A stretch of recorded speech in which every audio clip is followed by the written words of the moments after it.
see through the disguise. They keep us distracted while the world's on fire.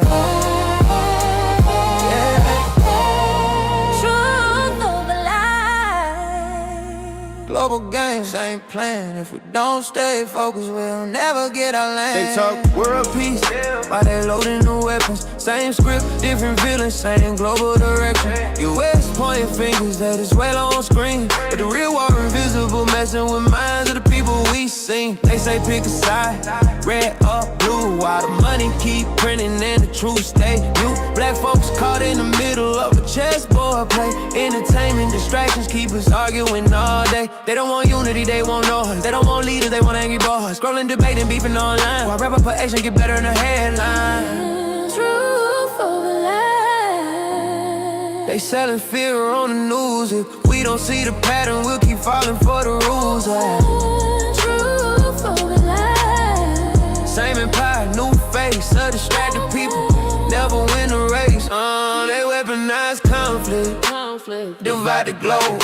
Sanction, invasion, money controls, but tell Black America to stay entertained, while generational death never got reclaimed. Reparations ain't charity, it's a debt.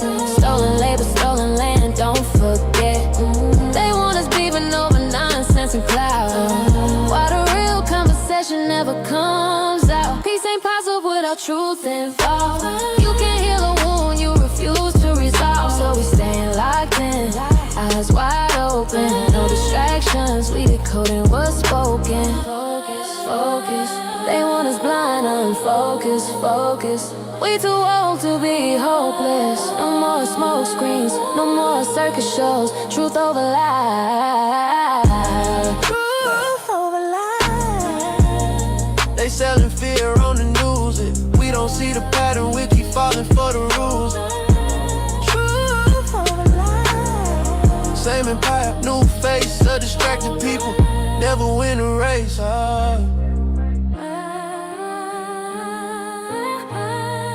Truth over lies. Mr. Walker, truth over lies. World politics, black focus, no distractions.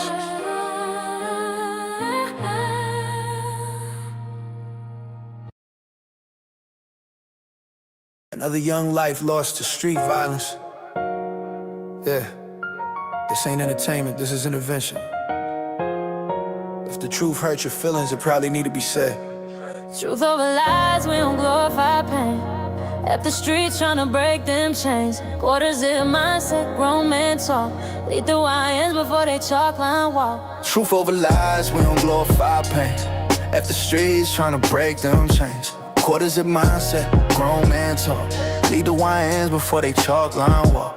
Truth over lies, this real, no cap, no cap, no crash outs, no throwaway stats, waste that. OG's back, put order in place. Say to you, left the streets, left the cage. Yeah, I seen talent die for an Instagram stare. Wine chasing clout, no plan, no prayer. Street code outdated, nobody wins. Same block, same cycle, same pens. They selling dreams, but it's really a trap. Labels love bodies, they don't love blacks. We need leaders, not shooters with aim. Need fathers and homes, not candles and names. Quarters up weather, mind on legacy. Talk money, discipline, equity.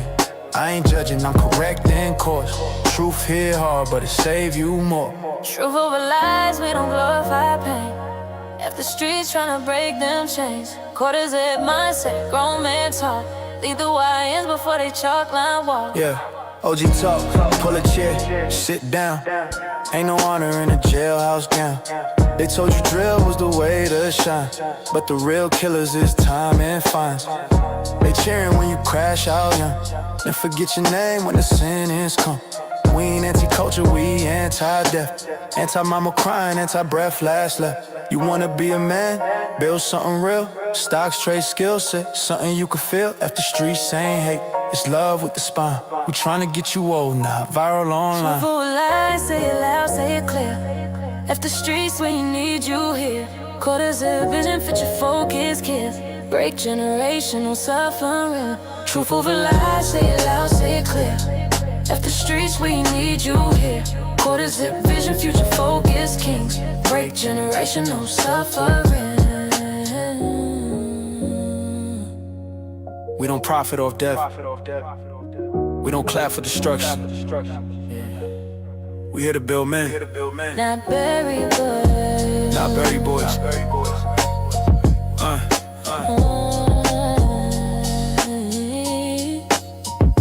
Truth over lies.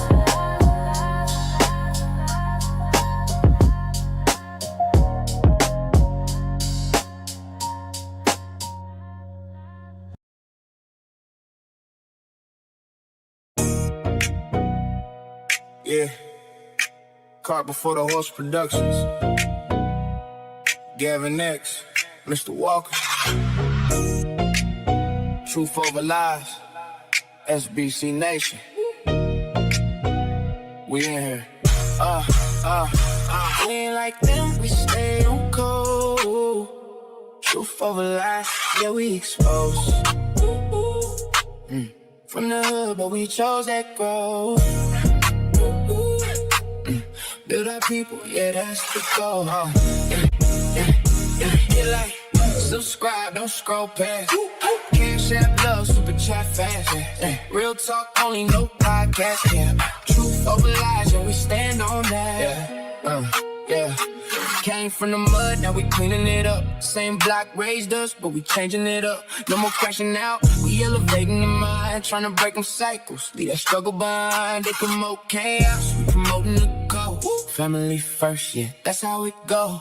Married men speaking, yeah, we leading the way. Not perfect, but we building each day. Single mom stresses, playing both sides. Child support courts got a whole lot of pride. But where the structure? Where the fathers at? We ask real questions, they don't honor that.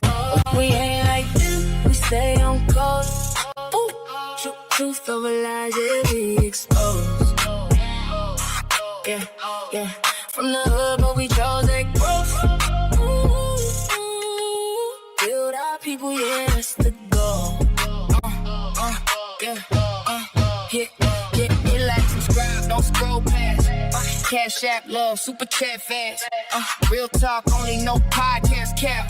Truth over lies, yeah, we stand on that. Reparations talk, yeah, we bring it to light. But unity first, gotta get it right. Can't build wealth if the home's not strong. Too many kids growing up all wrong. Young, wildin', bomb, Keisha fed up. Toxic love stories, yeah, we seen enough. We break it down so the truth hit clear. No sugarcoat talk when we speak in here. Stay woke, not sleep, gotta move with sense. Not every trend worth the consequence. They push distractions, we pushing facts. Trying to get the culture back on track. We just want better days.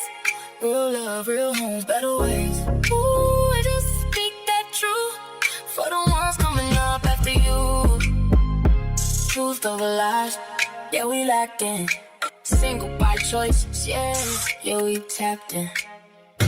Come before the horse, yeah, we building brands. SBC Nation, yeah, we taking stands. Like, comment, subscribe, don't wait. Support the show, yeah, we appreciate it. Cash App, super chat, show love, truth over lies. Yeah, we rise above.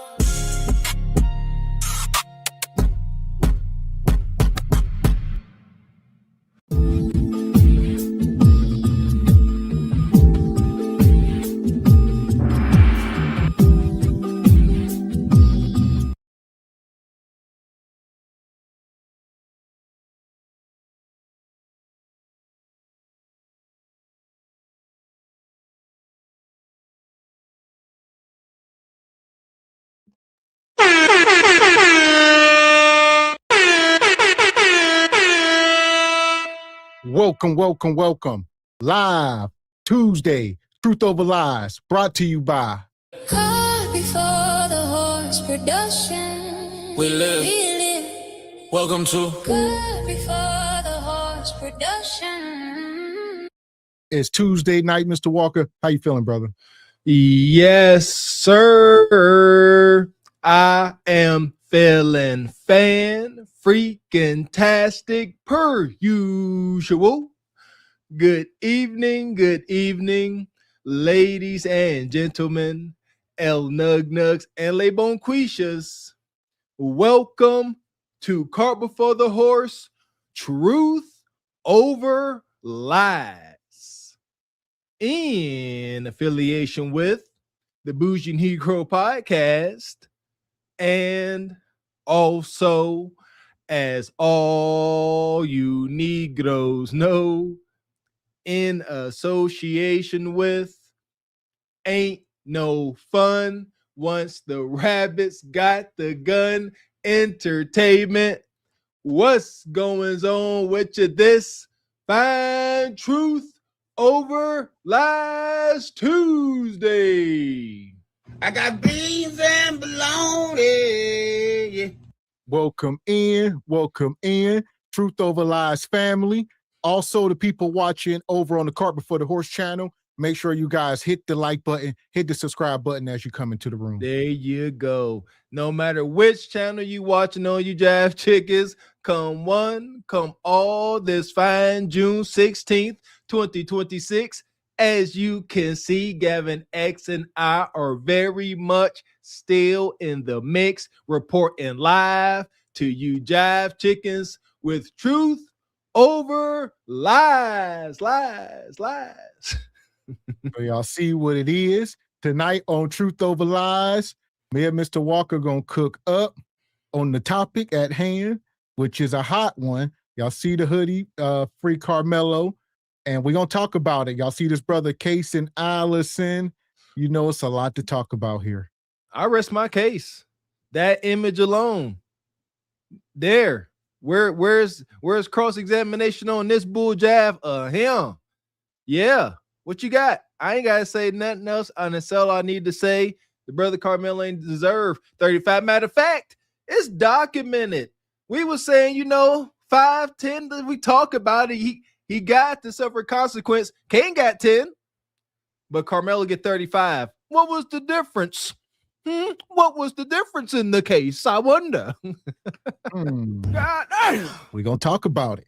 So hit the like button, hit the subscribe button, and we're going to try to open up the call lines tonight. So we'll remind y'all, maybe, what time is it? So maybe every top of the hour, starting maybe around 9 o'clock, top of the hour, we might open up the call lines for 10 minutes or so as we keep the show going. There we go. So a call line, that means they don't have to come on camera? If they don't want, yeah, there you go. They don't have to. There we go. Come on, listen here. Salute to y'all that be, salute to Replay Gang. Salute to everybody in the comments on the video premieres. We be seeing the detractors. We see what you guys to say about us when you think we ain't looking. Call on in. Look at that. You ain't even got to show your wonderful face. And let us know where maybe we're getting it wrong. We hear y'all. Why y'all saying Free Carmelo? You sound like a racist. But let's just talk about it. There you go. And one of the first people is going to be this woman here. All right. This woman, Gloria, on YouTube. So she was in the comment section.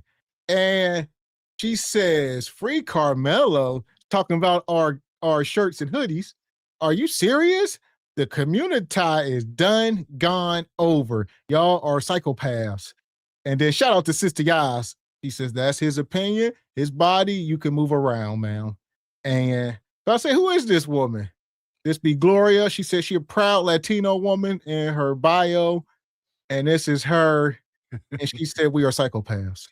Me no black.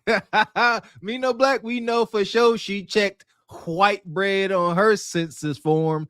That's all right. Tell Gloria, baby shark, do do do do. Gloria shark, do do do do. She can go ahead with her mess. We done explained ourselves as much as we gonna explain the shirts. Y'all know what it is. That young brother should not got all those years. Nobody can rebuke that. They just say, "Oh, you guys are crazy, psychopaths." Come on up, Gloria, baby shark. God, yeah, boom, shakalaka. But nonetheless, like Mr. Walker said, this is her. You know, you come into our comment section, You ain't a supporter of the show. We never seen you in the live chat. That'd be cracking me up. It's a lot of folks. She ain't the only one. This is the one we clipped up, but there's a ton of y'all, coming in. Oh, free a deleter. Yeah, this and that. I thought you guys, white folks coming in like, I'm white. I thought you guys like white folk. This don't say we don't. I mean, we could say the same thing about you. For every atrocity that go on, from Trayvon Martin to Sister Letitia Harlan to Emmett Till, you don't feel nothing about it because you don't care, and which is fine. But don't tell us how to feel. And there's a thing too, Mr. X. I've been thinking about that same thought. They don't care nothing about, Emmett Till, any of those atrocities that took place in the past. That's really not the colonizer's way to really give a damn. He's cold. That's where we get the term, it's unfortunate. They don't give a damn. It's unfortunate. You can tell, oh, my house burned down, my dog got the rabies. Brad be like, that's unfortunate. You want to go for tea? Listen. And here we go. But now they don't like it when that energy get matched. And they don't care about nothing, is my point. They don't really care about this strange white boy that got deleted, may rest in peace. They don't care. It is selective outrage. They just want something to be mad. I swear to goodness, they don't care. They're the coldest people on the face of this earth. They just like, wait a minute. Docky has done something. Bring out old Sparky. Bring, out whatever. The deletion potion, they bring it back. Put them to rest because they just love to exude that hate. But that's all right. And there we go. And shout out to Sister Ebony Dean talking about paperwork check. Yeah, her, as y'all see, her name on her thing is the Black Latina. So she calls herself the Black Latina. And then she says she's proud Latina. She don't say she's proud Black. You confused, woman. We looking at you. So you come in our comment section, you done effed up. Yeah, big time. Y'all got some nerve. Before I came up here on Kevin Samuels' internet, I looked at the rules, regulations. I looked and saw what was inbounds, outbounds, what you should do, shouldn't do.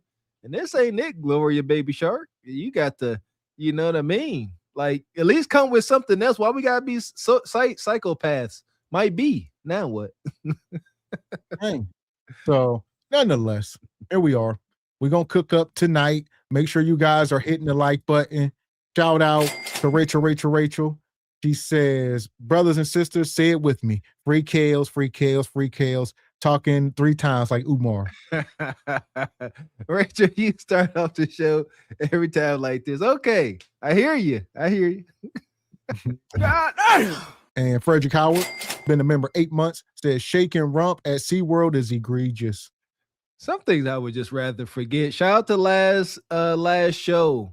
Twerking at SeaWorld with babies attached to him. What you talking about, Mr. Walker? That sounds insane. Check out our last daggone show. It is insane. Man.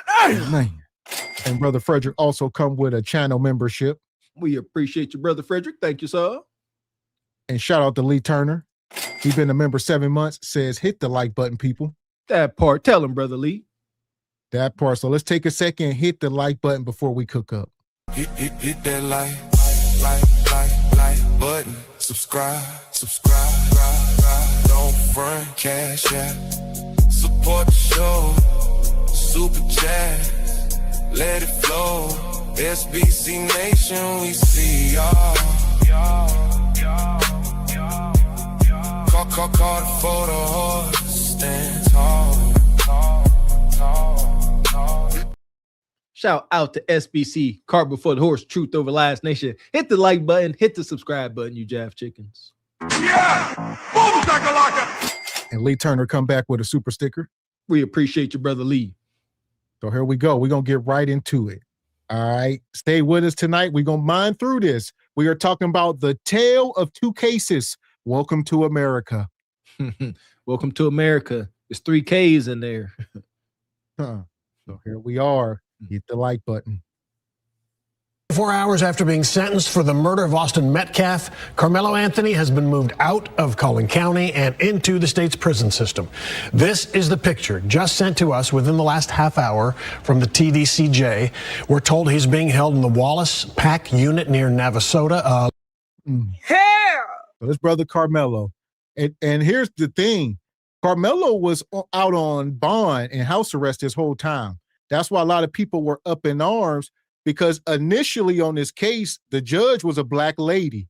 Y'all remember, it was a black lady, and she was the one who lowered his bond. And then they took her off the case, and we ain't seen her since. They ran her out of town.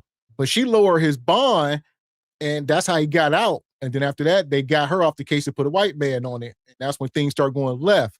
But he been out the whole time. So even when he was going to trial, like, he was home. I guess he had an ankle bracelet or whatever the case. But, you know, man, I would have been like, look, we'd have been trying to cross that Mexico border. He's been out the whole time over this last year. Even up to the case, he was going to court every day. And then he was able to go home and then come back to court. Just like, you know, and then soon after the sentence, then they locked him up immediately. His brother, he did it the honest way. So the fact that that judge was right, time proved that she was right by letting him go out. He never broke the rules, never broke the law. He did what he was supposed to do. They can't sit there and apologize to that sister. Say, you know what? We obviously proven by time we were wrong. You were right. It was just to let him out and let him be. But no, they was the hateful folks out there. They was hoping this poor brother would have got deleted in jail by the time the trial happened. They don't want no fair trial. They don't want to hear the details. They make this a color thing, and it don't have to be. And another thing we learned is that his family had to move. They were saying at least like 8 times within this last year. I mean, like, had to move 8 times. People kept figuring out their address, you know, threatening them. I guess the dad got fired from his job. He was a salesman at Mercedes, one of the top salesmen. And they say people would come in there, act like they buying a car, and then get in there and start talking about the case and stuff with the finance people. And they're like, we got to let you go. People keep coming up and they ain't even buying cars. They just trolling us and making our lives a living hell. So, yeah, it's all bad. The justice system failed the whole family. The whole family, regardless of allegations of misappropriation of funds. We covered that. And if the rumors, we're going to call them rumors. If the rumors are true, then shame on them. But golly, the details that we know, Carmelo had a difficult time getting proper legal representation because allegedly a lot of these attorneys already knew the fix was in. Then now the family went and they get harassed at work, and that's just okay. No charges filed, no suits. The legal system failed. What's that dude's name? Crump, the big black bald dude that's always jumping on these things. Where was he at? You see what I mean? They knew the fix was in and they said, we ain't even gonna deal with it. Shame. An Indigenous Stallion, been a member 6 months, says, good evening, fellas and SBC Nation. Good to see you, Indigenous brother. Appreciate you, brother. And Rachel says, guys, 1999, Mr. Dalio, a black man was shot 41 times, PP4, and deleted in the Bronx. NYPD found not guilty. Well, look, we so numb. Rest in peace to that brother. But what's new? What's new? Look, where the detractors at? Y'all don't know what happened. He deserved them 41 rounds. I don't know. Man, here we go. A little more than 70 miles northwest of Houston. Fox 4's Alex Boyer is following that and Anthony's appeal that started today. He joins us now live with an update. Alex. Yeah, a lot happening since he was convicted and sentenced, Steve. Carmelo Anthony has filed that notice to appeal. I can tell you it's with the 5th Supreme Judicial District of Texas. That's here in Dallas. And looking over the document, I thought it was interesting that Anthony notes that he is destitute and is now asking for a court-appointed attorney. I want to make sure that it's clear, I think, to everybody that when you begin to see appeals in the Carmelo Anthony case, it's not because something is just glaringly like it was just this bias and everything was terrible. It is absolutely the next natural step. And you heard her. So, you know, right now he's filing his appeal. He told the court he is destitute. You know, he asking for a public pretender. So, you know, and people's talking about the GoFundMe. A lot of folks said they never got the money. The parents said they been paying for everything out of pocket, even the lawyer fees, according to them. And the GoFundMe people shut their thing down right after the conviction. So they said they were waiting for the conviction to see how it goes. And as soon as he was convicted, That $600,000 just disappeared. Whoa, jeez. I don't know, man. I don't know. That's crazy. Destitute. You can't win. You got to be able to, you got to pay for your freedom.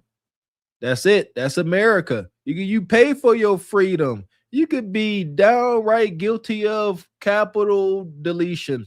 And long as you got $2.5 million, we'll get you in a little, we're going to put you in a little camp in the woods for about a year, then we'll gift you, little house arrest, slap on the wrist, right, yada, yada, yada. This is bad, is my point. He ain't got no money, can't play the wicked game that is America. I fear it's over. Criminal defense attorney Bree West, who is not involved in the Carmelo Anthony case, is giving some legal insight into what happens next now that the 19-year-old has been convicted of murder for the stabbing death of 17-year-old Austin Metcalf. This process is not over. I think that it's important that people understand that the appellate process is a necessary part of our criminal justice system. On Wednesday, Anthony filed a notice of appeal to the Fifth Court of Appeals in Dallas. In it, Anthony states that he is a penniless, destitute, and indigent person, too poor to employ counsel. He goes on to say, I pray that the court will appoint an attorney to represent me in this appeal. You're going to always appeal on sizable sentences to make sure that as you objected, and if those objections were overruled for whatever reason, that some higher body, some higher court is going to say to that lower court, you didn't do that right, or nope, all good. And if everything is all good, that sentence stands. While that appeal plays out. Young brother. So yeah, he say he penniless. And I've seen people like Cardi B come out, say she raising money. So we'll see. Folks is coming out, say they gonna foot the bill. He talking about $2 million or something. Don't know. So I know Charleston White, we're gonna get to him in a little bit. He's been saying a lot. So we're gonna get to that. But here we are. That begging and pleading for a system that is against you to help you. Oh my gosh.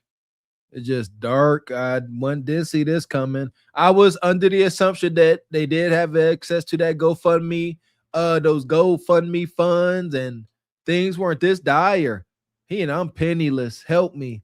They're trying to hurt you. The only way they will help you if you can foot the bill for help. It don't work this way in America. Most unfortunate for the young brother. Anthony, who had been under house arrest up until his conviction Tuesday, will begin serving his 35-year prison sentence. Anthony must serve at least half of that, more than 17 years, before he is eligible for parole. Parole eligibility and parole release are not the same thing. So at the halfway mark is when Carmelo Anthony becomes eligible for parole. Whether or not that parole will be granted is up to a totally different body that's inside of the Texas Department of Criminal Justice.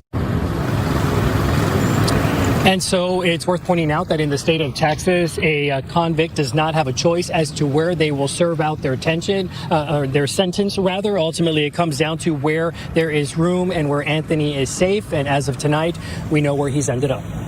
My son didn't intend to hurt anyone. My son was defending himself. It took less than 3 hours for a jury to reject 19-year-old Carmelo Anthony's claims of self-defense in the stabbing death of 17-year-old Austin Metcalf. Prosecutors argued Anthony intentionally killed Metcalf after being taunted and shoved by Metcalf and his teammates at a high school track meet. So this is something we gonna timestamp this. They say he intentionally did it. So, which we know is not true. But when we start this comparing and contrasting with this casing, who really intentionally did things, and we gonna circle back to that, and it's like there's no way this was a lynching. How can they say he intentionally did it? It's my understanding that during the court case, the prosecution was even saying that they stated that Carmelo stated that if you touch me, watch what happens. That sounds like he's trying to be a threat deterrent. He's like, just leave me alone, don't touch me. But I guess if your skin is a certain shade, you can go and touch folks, long as you don't put a mark on them, right? And then it's okay, because no proof that it was self-defense. He wasn't leaking. His brain wasn't busted open. What do it take? Shout out to Texas being a stand your ground state. Why have to stand your ground? I guess it's stand your ground as long as your skin is the right shade. Goodness. And Rachel says December 2019, George Zimmerman had the nerve to file $100 million lawsuit against Trayvon family and attorney Ben Crump, alleging defamation. He lost the case. Shake my head. Yeah, he living destitute now. Good. Take us inside that courtroom. What stuck out to you? What stuck out to me, number one, was the all-white jury.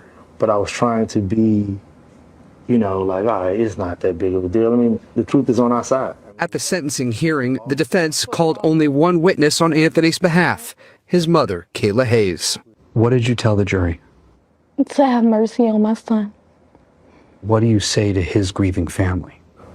It's unfortunate to where nobody wins. We've all been hurt by this.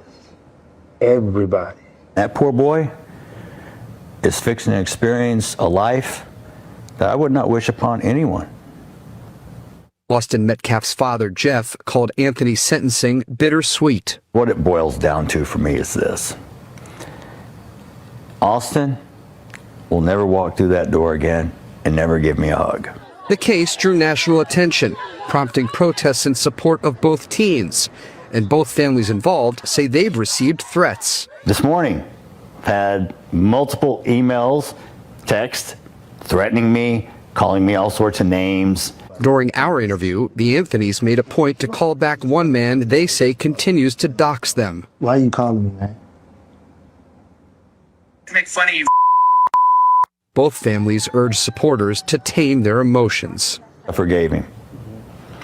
But people need to understand about forgiveness. Forgiveness was not for him. Forgiveness was for me, so I don't carry the rage, the hate, and that around. It will eat me up like cancer. At the end of the day, there's nothing we can say or do for people to accept it. Let's see. Hell! So there you go. And now a lot of people coming out now, and they trying to say, oh, this ain't even Carmelo's, biological father. Don't know how true that is. Don't even know what it got to do with what, but they just try to muddy the waters more. Saying, I don't know if this guy was a stepdad or what. They trying to say, oh, he don't really care. He using the money. But nah, we're going to call it down the middle. They're trying to deflect away from the facts of this case. And this man should not be doing 35 years. That's just the bottom line. Yeah, I don't care about none of that. Stepdaddy, real daddy, kiss my foot. Where's the video footage of all those cell phones up under that tent? Show us that. Make us shut up. Make us take these shirts off. Show us an aggressive, unhinged Carmelo, and we will stand corrected. Until then, the fix is in. Y'all saying that everybody had a cell phone. Why? Where are these cell phones with the freaking footage and the proof? We ain't got to do all this guessing and speculating. Why did they take the phones? Shout out to Sister Ebony Dean. If there would have been footage of Carmelo acting as if they say, they would have had it blasted all over social media. They would have played it in Times Square on the big screen. Where that though? Can say or do for people to accept it. Let's see that there was a basis for self-defense. I did not see, based on the testimony, that his life was in danger and that it justified the fatal stabbing. He was not supposed to be in the tent. He was asked to leave the tent. Why not just leave the tent? Woo! And what's your thoughts on what the judge said? I think that's negligent for her to say, because you were not there to hear that this actually was self-defense. So when I'm hearing someone that is of her caliber and is a former judge and had to make rulings based off of the testimony and facts and evidence that was admitted, it's very negligent for her to say that. And it's a narrative that people are going to attach themselves to. So if you don't know something, don't say it, because people trust what you're saying. To say that he was asked to leave the tent or he was not supposed to be there, what we learned, every witness stated that he was invited into the tent. Carmelo was walking, minding his business. He was not trying to go into the memorial tent. He was invited by somebody that was a friend of his. So when I hear her say that, that's when I know she's not paying attention and she doesn't know exactly what she's saying. She's just saying what makes sense because of her lack of knowledge of what happened. That's why it's negligent for us when we have these platforms when we don't do our full research. Now you have inundated yourself into something and now people can come and fact check you and now you got to come back to it and say, oh, I was misinformed. No, you failed to inform yourself before you made this statement. Yes, this individual, someone lost their life. However, you are telling a child that they should leave when they are already a threat in front of them. So, I mean, you got this Austin kid. Y'all see him down here. I mean, he about as YT as apple pie.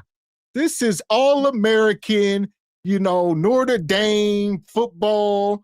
This is him. And they like, I believe this came down all the way from the top, from T Money himself at the White House. I think they all was involved. They say, no, we will not. We will make an example. You can't just take out one of our future Klansmen like this. And that's the temperature. That's the temperature. We didn't say rest in peace to the young man, but this is getting freaking outrageous. Now Carmelo should have just left the tent. You get from up under this tent. I wish he would have left too, but I get why he didn't if that was the case. Like, what you mean? Man, our ancestors dealt with that too long. Now get from under this tent, boy. Well, for what? And they keep saying his friend invited him up under there. That wasn't his friend. Young black men, be extraordinarily picky about who you allow to or claim to be your damn friend. Yeah, understand some of these folks don't love you. They ain't your friend. How like a man is a friend with another man. They like you like a dog. That kind of friend. Yeah, they gonna beat you, talk to you any kind of way, say things, but they kind of fond of you. You're kind of cool to be around. That's not your friend. If this was a true friend, he would have spoke out on the case. I think they did say he took the stand, but he didn't say nothing. That wasn't his daggone friend. Sounds more and more like a setup the more stuff we uncover. I swear to goodness. That's like telling Rosa Parks that she should have got up out of her seat. Anthony, my name is T, and when I went to see the video, they asked if you want to see it from either 2 minutes before the stabbing or 11 minutes before. So I chose 11 minutes. From the moment she pressed play, Carmelo Anthony was already sitting up underneath that canopy, and he was sitting there for at least 8 to 9.5 minutes. You see, well, I saw a boy in a black hoodie go over to him first, and then they left out of the tent, and then you see coming across the field was another 6 boys. When they got to the bleachers, one, he went out of frame, and the other one sat at the bottom. But the remaining 4, they went directly to Carmelo Anthony, and like T said before, it was a brief conversation, and then all you see is commotion. And we know from the interviews that Hunter did, we know that Hunter was, in fact, up underneath that tent. The next thing you see, you can see Carmelo, in the midst of them assaulting him, you can see Carmelo trying to back out, but he gets pulled back forward. The next thing you see is Carmelo, he comes shooting out the back, but he's still not standing. And he had to like kind of crab crawl backwards, and he had to like jerk away from them because they still had a hold of his hoodie. He goes up a couple bleachers and he's looking around for which way to go. He runs diagonally down the bleachers and then he falls. At the time of him falling, that's when I noticed another 3 boys coming down the bleachers chasing after him. But once Carmelo got up, he took off. You didn't see him for the rest of the video. At no point in that video do you see Hunter holding his brother. At no point in that video do you see those boys ever going back to the tent and sitting down. That was all a lie. And I also have questions. I don't know how the defense did not play that video, because when you see that video, it was self-defense. Carmelo was only 5'8", 130-something pounds, and Austin and Hunter Metcalf were 6'1", 220-something pounds. So for people to say that he should have used his hands, people can die from fights, from people using their hands. So yes, there is an actual video. They just need to release that. Like, granted, if they say ain't no cell phone, granted, but there is video from the stadium itself. It may be from across the way, but everybody has seen it. And they play some of it in court. And a lot of these people were able to go to the courthouse on their own and just get signed off on paperwork and get to watch it. And many people got the same accounts of what they saw. which was, 4 or 5 guys walk up on him and, trying to get him out the tent. Obviously, it's not the clearest footage because it's not right up close, but like they said, you see him trying to get out the tent, a lot of shoving, and then he run, they chase him out the tent. And by that time, like I said, the dude, they saying the guy may have even fell on the knife at this point. We're going to get to some of that. But that's even a theory out there that, he fell on it. You sound, yeah, I know, but that's what they saying. Listen, I would say that was kind of far-fetched if there wasn't already so much bull jive in the game. Release the footage. Why you gotta go sign off? Release it to the public, right? If the young brother Metcalf really deserves such justice because he was just heavily assaulted by some raging young black boy, show it. Show it. Why won't you show the footage? I hate this wild secrecy. Oh, they don't have to show the footage. They can do what they want. Yeah, y'all always do what y'all want. Show the daggone footage. Put it to rest. And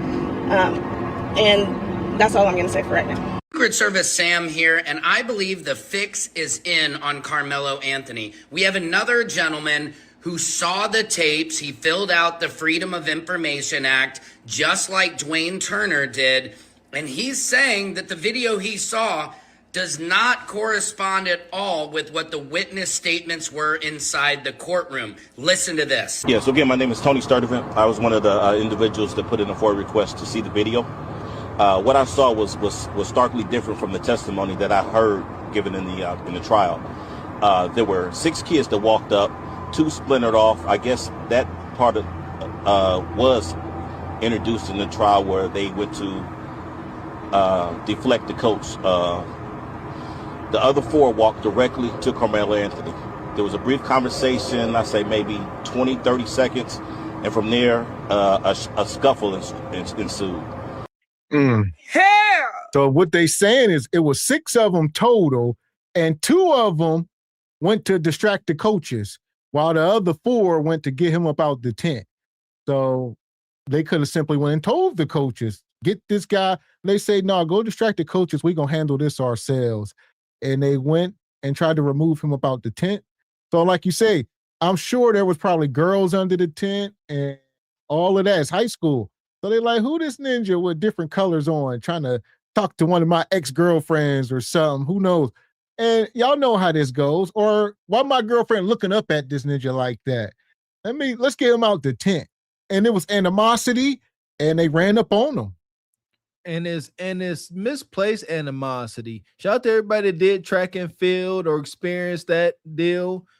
Track and field against the opposing teams, there ain't that much animosity. They be dapping each other up from different schools because they ain't physically about to go in combat with each other like football, hockey, or basketball. You ain't sharing tent with those 3 sports I just mentioned. But track and field, yes, you can share a tent. They be dapping each other up, gonna go hang out after the event. Shoot. And it's my understanding it was storming. So he wouldn't just run under there trying to start problems, right? It was storming. He ran under there for shelter. This was a young black kid. Well, he was called under there. He didn't run under. He knew somebody under the tent and they called him over. That's the testimony. He was invited. So he didn't just bombard. So that's nothing. He didn't just go there and say, oh, get out my way. No, one of the guys that was part of that team who he knew, one of his friends who lied, he invited him under the tent. He did lie. He said he had no idea who he was, but then they had what was it, like pictures and images of them hanging out to prove it wrong. Well, touch on that. What did the detractors touch on? The lies that were proven told about Carmelo in this case. The young man saying he didn't know him, but he truly did. Sounds like a freaking setup, like you said, a lynching. From the testimony that I heard given in the trial, there were 6 kids that walked up, 2 splintered off. I guess that part of was introduced in the trial where they went to deflect the coach. The other 4 walked directly to Carmelo Anthony. There was a brief conversation, I say maybe 20, 30 seconds, and from there, a scuffle ensued. It didn't last long. Carmelo backed out the back of the canopy, He looked one way, looked to the left, and flew down those bleachers. Now, this is the video that was presented to us. This is the questions that I have, though. Why wasn't that video presented in court? And is it the true video? Because, again, it's starkly different from the testimony given in the trial. Carmelo Anthony flew down those bleachers, fell at the bottom of the bleachers, got up, took off. It was maybe 2 or 3 kids that you can see kind of give chase, but Carmelo was gone, so they weren't even going to put a finger on him and touch him. Again, there was a scuffle that ensued at the top of the bleachers, and Carmelo got out of there. But I don't know why that was not brought up in court. I don't know why that was shown. I don't know if the ISD gave us a bogus ass video. I don't know, but that's what I saw. Yes, I think that should be everybody's question is, why did they not show that video in court? What video did they show in court? Who's lying? Who is covering up what actually happened? Because in my opinion, from what I know on this case, Carmelo Anthony should not be sitting in prison for 35 years.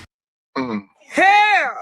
And I guess right now, the district attorney has pulled the video, stopped people from seeing it, all that. So now, and they, good luck. And with the deep state AI, like I said, folks don't know what they was playing in court and what they seen here. And like he said, Carmelo took off running and they couldn't catch him. And first thing he did was ran to the track coach and told him what happened. Look, they trying to jump me. I was scared. He said, I stabbed him, but he gonna be all right. I think he all right. Ain't nothing, you know what I mean? And some people say he was all right. So here we go. They say the kid was fine, even in the ambulance. Allegedly he had medical issues like asthma or something along them lines. Like, granted, the stab didn't help, but, don't know. It's a lot. We're going to uncover a lot in this case, and a lot of people are. There's a lot of conspiracies going on. Ain't no conspiracy, man. Conspiracy theories are gone. It's just the truth. It's just the unfortunate, wild truth. Like, come on, man. Release the daggone. I don't know what else to say. Release the footage or don't. Seriously. Like, it's too many conflicting stories. Now the district attorney gonna go ahead and pull it so nobody else can see it. They just playing in our face.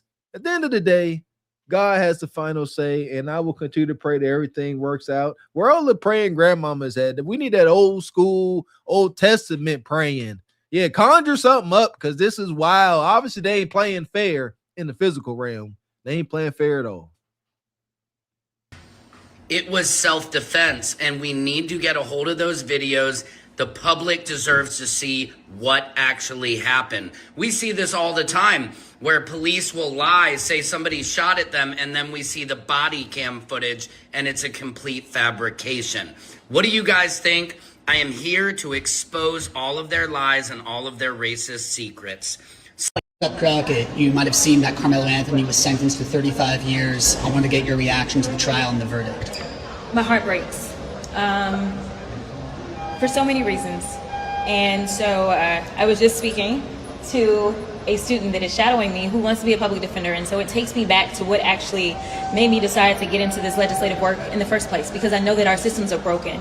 And what we saw with that verdict is the evidence of a broken system. Now listen, from everything that I understand, which I wasn't at the trial because obviously I got a day job, but it's my understanding that Carmelo ended up stabbing, puncturing, I don't know what this tool was that they talk about, knife, or some refer to it as a tool. He ended up hitting Austin one time, and it was about where he hit him. One time, 2 inches. This wasn't someone who said, hey, let me stab you 5, 6, 7 times. And so when you're looking at the punishment range, there's a reason in Texas that it goes from 5 to 99 or life, because you are looking at how intentional, like how bad was this? 35 years for a kid who had decided to go under a tent that was not his team's tent as it was raining, and simply didn't want to be put out in the rain by some random kid that he didn't know who was larger than him. Listen, a lot of people don't know what it is to live as a black person in this country, but just like you can give the benefit of the doubt to so many police officers when they go out and they shoot some black unarmed person, even though they are trained, the fact that there was little to no mercy seen or humanity seen when this black boy said that I was scared. Hell! Listen, I'll say this. Why are you speaking up now? Shout out to Rachai. Like y'all said, this is near her area, one of her districts, or close by it. You know, you was close enough to make your voice heard long ago. Or you could have been his lawyer or been at the trial, your influence. Nobody wanted to touch this because how corrupt it is. The corruption runs so deep, as y'all seen in some of the photos that we put up earlier with him and his dad. That's his dad hanging out with the judges and the district attorneys. A lot of these people are friends. So they are friends and they know each other one way or the other. And she knows she is in them courthouses. She like, you know what? Her career would be on the line taking on a case like this. And a lot of folks are scared. What will you stand for? Huh? What is more important than that mean green? It's got to be something along the lines of this. And that picture you show with them all, you know, huddled together, rubbing elbows, that is most egregious. Can the detractors now understand how us as melanated folks can acknowledge that the fix was in? They all have dinner and go bowling together.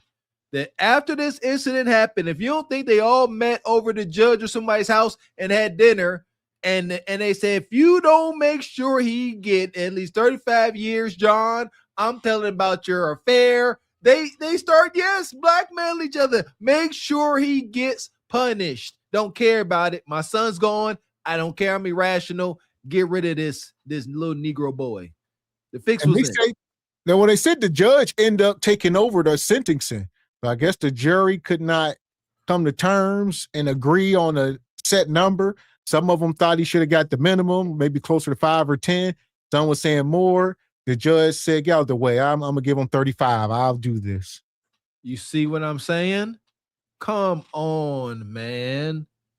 It sounded like the jury was like, man, they saw enough and they was trying to be sounds. If that's the case, Miss X, like they was trying to be reasonable. Again, we ain't over here being ignorant. Like Carmelo shouldn't suffer some consequence for taking a life, mistake or not. But 35 years does not match the incident. It just don't. That they wouldn't even say, well, maybe this was more so something that looked like manslaughter. Well, some people might say, why are you even bringing a knife like that to a track meet? Yeah, people may say that. But walk a day in my shoes and then respond. Because we as black folks say, why is it that people need long-armed guns when we are going out and having a First Amendment protest? But people say that's their right. They are allowed to do that. And again, it wasn't against the law for him to have it. It may have been prohibited by school rules, which he wasn't at his school at the time. Mm-hmm. But it definitely was not against the law. So you think race played a role in the verdict? Oh my God. I know Collin County. So absolutely. Collin County is right north of Dallas County. Mm-hmm. And I can tell you that I have had cases that I felt like played out differently because of the counties that they were in. And unfortunately, that was not the county for a black boy. If Carmelo Anthony had been white, not only would he have not been convicted, there'd have never been charges. Hell! Don't hurt him, white man. He said, listen, it would never have been charges if this Rose was in reverse. Just that simple. You know, they would have been able to spin this if two big black brothers would have ran up on Carmelo Anthony. Just the optics of it. You know, you wouldn't have got the favor of anybody. In fact, we got the optics. So if this was the case here, you know, and two brothers ran up on this white boy, and he could have pulled out something with an extendo and the switch on it and took him up out of here and no charges. And they could have just been standing there, not touched him. And took out bystanders. Bop, bop, bop, bop, bop. Could have been out there shooting like Quentin Tarantino somebody. Daggone right, I get it, black man. Look at you. Looking like night itself. Huh? Looking like an exploding, you know, supernova black star. I know why they scared of you, black man. Look at the optics. Look at what America has conjured up. Look at that. Y'all know that we have been conditioned to think that is evil. Them brothers ain't did nothing to nobody, huh? They ain't did nothing. But we already assuming that. Yeah, this thing is just painted in reverse. Just the bottom line. These are the Metcalf twins. That is Carmelo. So if this was the other way around, there wouldn't be no charges filed. That was the guy's point. So if these two guys run up on them, trying to bully you and touch you, and you done hawk both of them down several times, it still wouldn't have been no charges. The whole world would have understood. Got to protect your pure white flesh against the big bad black man. Welcome to America. This is Old Texas Paul. Hope your coffee's as good as mine. Hell, I hope it's better. I really do. Whole thing was a goddamn tragedy, and it was started by the kid that died. But if Carmelo Anthony had been white and the other kid had been black, these same people that are calling Carmelo Anthony a murderer would be celebrating him all over social media as standing up. Yeah. Young man, 14-year-old man by the name of Carmack Belton was his last name. Was chased down in South Carolina. Chased. The guy had to chase him and shot him in the back. Guy that shot him was white. Belton was black. That jury said self-defense because he was white. The only reason Carmelo Anthony was convicted was because we are a broken, fucking, bigoted country, and Carmelo Anthony was black. Any other way you slice this, it would have been self-defense. Listen, don't hurt nobody. And that's our point. And even then, like you said, that's on the best side of things. But on the worst side, even this guy here, this case in Allison, which we're going to talk about, because we got to compare and contrast. It's just the 35 years is egregious, and everybody knows convicting him of deletion, when manslaughter was on the table is crazy. Yeah, as we said at the beginning of the show, folks, these Viking folks seeming like they are so outraged about this, and they don't even care about their own neighbors, let alone some stranger states and miles away. I'm calling it like it is. Now, all of a sudden, Carmelo, another kid they don't know, should get life or the electric chair or something. It's racism, pure racism. They don't care about nobody else unless it's a black person out here that has done something right or wrong. Don't care what y'all be saying, chat. They so obsessed, just obsessed with us. Unfortunate for us, though. Man, so here we go. We're going to go over here now and check out this case in Allison case. I know a lot of y'all are not familiar with the details, so we're going to mine through some of them here tonight. There you go. Yeah, I want to know why folks are so quick to say it was different. Don't, from just looking at those bullet points, don't look so different to me, but let's see. Case in Allison has been sentenced to 10 years in prison for the fellow student in 2022. Fellow student Joe Ramirez, and today he received the maximum sentence for criminally negligent homicide. Was sentenced to confinement in an institutional division for 10 years. This came after 9 witnesses testified this morning, including the mothers of both victims, Allison's therapist, and former Belton ISD employees. All 3 school employees shared trauma from the event, bringing up a lack of sleep and increased anxiety on campus, with one citing this as her reason for retirement. Ramirez's aunt and sister both made it clear that they did not agree with the jury's verdict and don't think they've received justice. Joe's mom tearfully defended her son on the stand, saying she would absolutely not forgive Allison and that she has left it in, quote, God's hands for his vengeance. The defense called Allison's parents and counselor, all who pointed out growth in Allison and an overall remorse for his actions. In closing arguments, the defense argued that sending Allison to prison would be, quote, a death. Meanwhile, the prosecution argued that 10 years is a just sentence and that at the end of the day, Ramirez's was entirely avoidable. I hope you keep that same energy for other cases like this. Rest in peace. So, yeah. And a lot of people saying 10 years. From my understanding, it was 2 to 10. So it's a range. It's from 2 to 10 years. He can be out in 5 at the most. But some people say he can be out sooner than that. Like it was a complete slap on the wrist. Sounds about white. I want to hear the details. I'm not surprised It happens all the time. Dudes out here taking pew-pews, you know what I'm saying, shooting things up, getting time in mental institutions and talking about rehabilitation, got therapists showing up, oh, he's unwell, he's under a lot of stress. There are cases where the attorney will sit here and give a white man or woman a slap on the wrist for a crime, and the judge will state, I'm not going to send them to prison because they won't fare well in prison. I don't even know how we allow that ish to happen. Who the hell fares well in prison? Joe Ramirez, he was the victim in the situation. He was stabbed to death at his school. You would think Case and Allison, who stabbed him 4 times and left him to die, would be facing life in prison. But no, he got acquitted of his murder charges. He got acquitted of his manslaughter charges. He actually got his charges reduced down to criminally negligent homicide in Texas in 2025. And what was he facing? 2 to 10 years. I feel so bad for Ramirez's hair. So there we go. Like I just said, he faced between 2 and 10 years in prison. All right. They keep saying 10, but this dude will be out probably within the next year or two.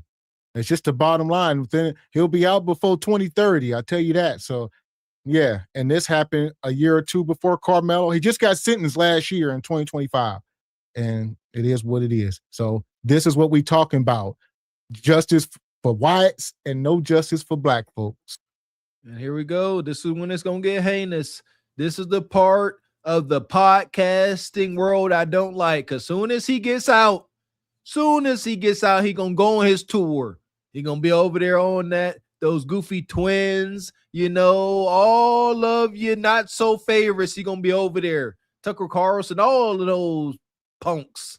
I hate it. And they're going to be giving them platforms and clout. And it's going to get ugly. See, that's the bad thing about social media. This stuff can die down, but then it'll rise right back up. Family. It's clear evidence of hardcore premeditation that was ignored in his trial. He, quote, wanted Joe on life support, wanted to stomp his head in, wanted his jaw dangling from his face, and wanted him in the hospital, end quote. Interesting, isn't it? Got 10 years. Murder dropped with clear evidence of premeditation. Manslaughter dropped. Criminally negligent homicide, 10 years. Carmelo Anthony, it was raining. He was getting out of the rain. He was chilling before Metcalf came up to him and beat aggressively telling him to leave. Why couldn't Metcalf just be a nice guy and let Carmelo stay up out of the rain under the tent? I don't understand that part. Once Austin put his hands on Carmelo, Carmelo defended himself with whatever he had, and Austin ended up getting stabbed. Unfortunately, in a very critical spot. But Carmelo is not a trained combat assassin who premeditatedly knew if I stab him right here, I will kill him. He didn't even stab him again. He didn't stab him twice, 3, 4 times like Kaysen did. It was one, and I'm out.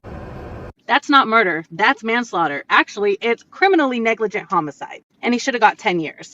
These 2 high school boys in Texas, Joe Ramirez and Kaysen Allison, they were 2 weeks away from graduation in 2022. They had a small feud that they wanted to take care of. There was a beef going on. They had scheduled to fight after school, but it didn't make it that far because Joe Ramirez was in the restroom using the bathroom, and Kaysen Allison walked in that bathroom. Of all bathrooms, right? The school has many bathrooms, but the fight took place right then and there in the middle of the day. And Joe Ramirez started getting the better of Kaysen Allison, whereas Kaysen Allison pulled out a knife. He stabbed Joe. The first strike hit him in the heart and the lung, severing arteries, and that's what he died from. The second strike hit him in the other lung. The third strike, that hit him in the buttocks, and then as Joe was trying to block the knife, he stabbed him again in the back of the forearm. Kaysen Allison was later arrested that afternoon, and he was given a bond, and he's been under house arrest for 3 years. So just like, you know, Carmelo, he was out the whole time on house arrest, awaiting trial, and, you know, now he's in for a few years. But the difference in the case, which don't make sense. A lot of people saying, y'all don't get it. This is different than Carmelo. It does not in this guy's favor. The difference is they actually knew each other. That brings in the premeditation of it all. Carmelo did not know this guy, not on the level that him and these guys went to school together. Carmelo did not go to school with that Austin kid. You know, they were opponents at best. But this guy and him went to school together. And I guess days before it, at some party, they got into it. And allegedly, they're trying to say that this Ramirez kid flashed a pew-pew at one of the parties. That's witness testimony, you know, from Case, or one of his friends must have said that. There's no evidence to prove it. Nobody ever corroborated. He's never been arrested for anything. They lied, said, days before that, he flashed something on us. You know, he's at a party. We got to arguing. And then a couple days after that, they got to arguing again. And so it was an ongoing feud. And then Kaysen told everybody, when I see him, I'm going to stomp him out. I'm putting him in the hospital. I'm doing this. I'm doing that. I'm doing all these things. And then when he finally seen him, he did it. But they said it wasn't premeditated. All I heard was premeditated. What are you talking about? He was mad because the brother Ramirez supposedly flashed a toolie. So now he's mad and he wants some get back. So he went to school like a common thug with a knife, followed him into the bathroom, initiated conflict, and ended up hawking this young man down to deletion. Wow. That's so different. Well, they said that the young man was getting the best of Kaysen. Well, y'all can justify y'all bull jive so easily. You can't. I was gonna say you can't justify stabbing him. I mean, getting him in the back as he was trying to run out the bathroom. He hawked him down 5 or 6 times. So no. He followed them into the bathroom and then chased them out of the bathroom. How was it not premeditated? Again, that skin color, that's the only difference I'm seeing. I could say if I would call it down the middle and say it was some other factor. The only factor I'm saying is this and this. The palm-colored individuals seem to have their way. No matter what they do, you could chase somebody down, run down, hit them in the back. Just have the right flesh. We'll work it out. And one thing we noticed is some of these young, white boys think they got this power to, authority over people. Same thing with the kid Austin when I got the authority to remove you from this tent instead of going to get the coaches or security or adults. Same thing with Kaysen. If this dude really did flash something, why didn't y'all go to the police? Why ain't he arrested? Why you think you can take the law into your own hands like you Batman or something? This is crazy. So no, call the cops. And as folks were saying, the brother Carmelo has epilepsy. He can't be sitting there just tussling with these big old thuggish brutes. He ain't got that in him. He's got to protect himself as he did. It's unfortunate that Metcalf and his group of thugs went and pursued him. It's most unfortunate. They should have left him alone. Can we not acknowledge that if Metcalf leaves Carmelo alone, this is not a thing. They don't go to school together. It's a chance they never see each other ever again. But here we are, because folks will not leave black people alone. Late last month in April, they found him guilty. An all-white jury found him guilty of the lesser charge of criminally negligent homicide. And now he faces up to 2 years, only 2 years, of state jail felony. Well, I'm sure Case and Allison, as well as his attorney, were hoping to get time served because he's been under house arrest for 3 years. Sounds about right. But yet, why was the prosecution and the defense attorney back in front of a court in front of the judge yesterday arguing about the sentencing? That is because the jury did not rule that weapon was a deadly weapon. If you consider that it was a deadly weapon, then the charge must be a little bit higher. But they didn't take that into consideration. So a judge will have to take that into consideration now. And as a Texas judge, how do you think that judge is going to rule? It wasn't dead. It was a kitchen hank. And they said it was 5-6 inches long, maybe a little butcher boy or something. He brought something from home, or I believe that was the case. It definitely was a weapon. Carmelo was the one who had the little 3-inch blade. So, this is and this happened 2 to 3 hours up the road from the Carmelo case.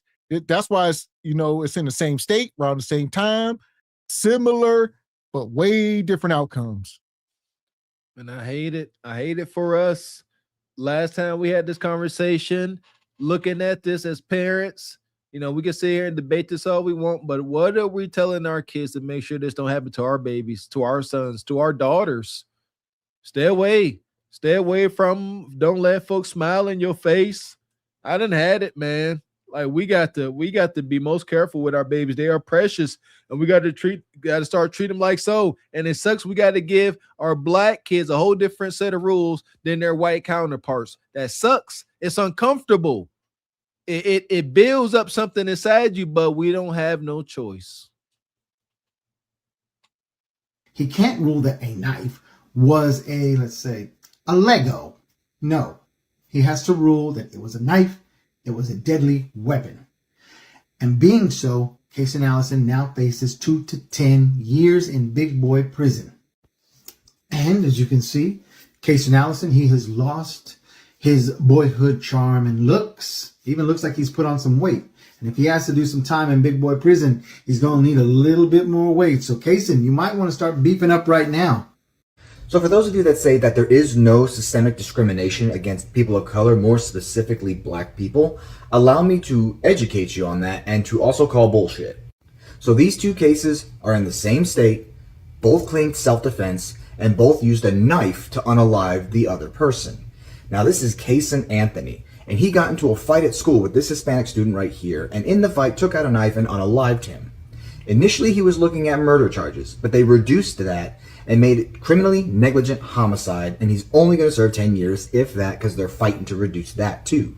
And as everyone has seen today, the verdict of the Carmelo Anthony case came out, and he is going to be serving 35 years in prison. Both claim self-defense, both used a knife that they brought to school. If you don't see systemic discrimination in the judicial system, I can lead you to the water, but I can't make you drink. First up, there's a clear difference in the history each of these defendants and their victims have. Man, so like he said, he can lead you to the water, can't make you drink. That county that this happened in, they say it's like a sundown county. We must be clear. It's like less than 10% black people there. The fix was in, and once they move that black judge off the case, they start moving things in motion and say, all right, now, we got to prove a point with this one. And they did. And we all feeling it. Again, where the detractors at, huh? We thinking about doing call in. Come on up. Let's hear some logical reasons how the sentencing and everything, as far as the details, the withholding of the footage, explain to us, ignorant Negroes, how all of this makes sense, because it's going over my D student head. I'm not seeing the difference. At least I'm not seeing the difference why this brother Kaysen should get 10 and Carmelo get 35. Again, only difference I'm seeing. This is it. And shout out to Rachad Media come through. He says, Gavin X, these people are male and females are born as deputies for whites when black people are involved, whether directly or indirectly. Understood, OG. White supremacy still lives. They deputize themselves in action. Y'all remember like the movie on The Matrix when the people used to turn into John Smith and they'll just morph into him? That's how they are. They will just put a badge on themselves and I'm a deputy now. Wicked. We got to tell our kids what to be wary of. I hate it, but what's this the task we are charged with, fellas, ladies? 5 years in prison. Both claim self-defense. If you don't see systemic discrimination in the judicial system, I can lead you to the water, but I can't make you drink.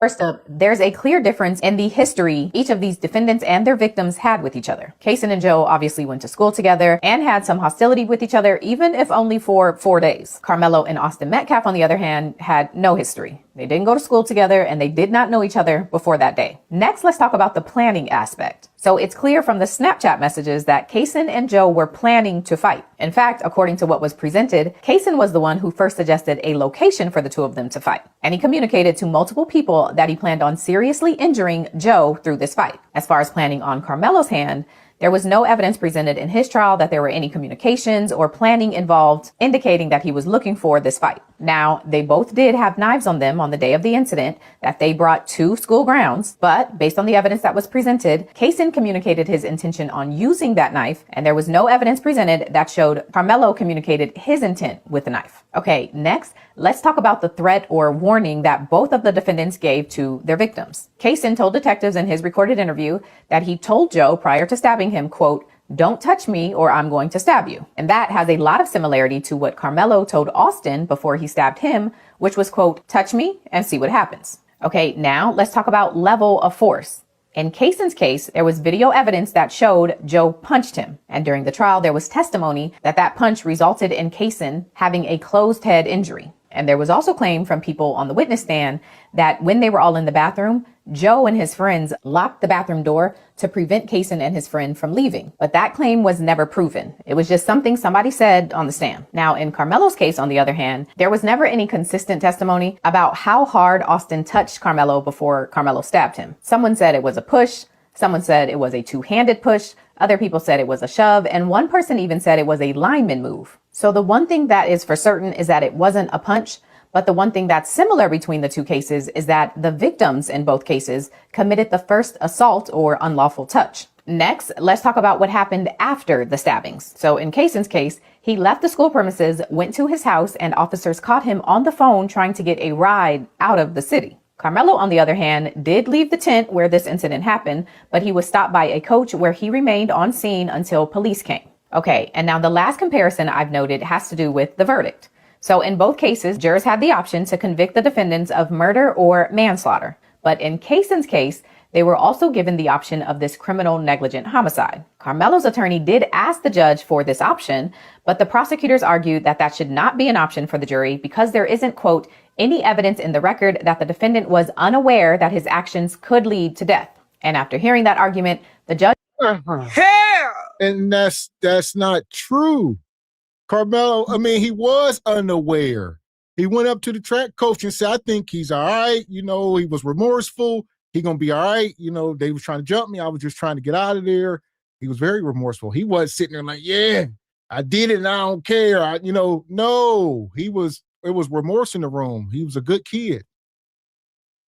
Carmelo was remorseful. Kaysen was not. It was mission accomplished for Kaysen. And I find it disgustingly interesting how, they have folks claiming that weren't in there. Oh, the brother that got deleted by Kaysen, folks locked the bathroom door so Kaysen couldn't get out when Kaysen followed him into the bathroom. How does those two things go together? You know what I mean? It's like spy versus spy. Joe went into the bathroom, but he had folks come in behind Kaysen, knowing Kaysen was going to follow him.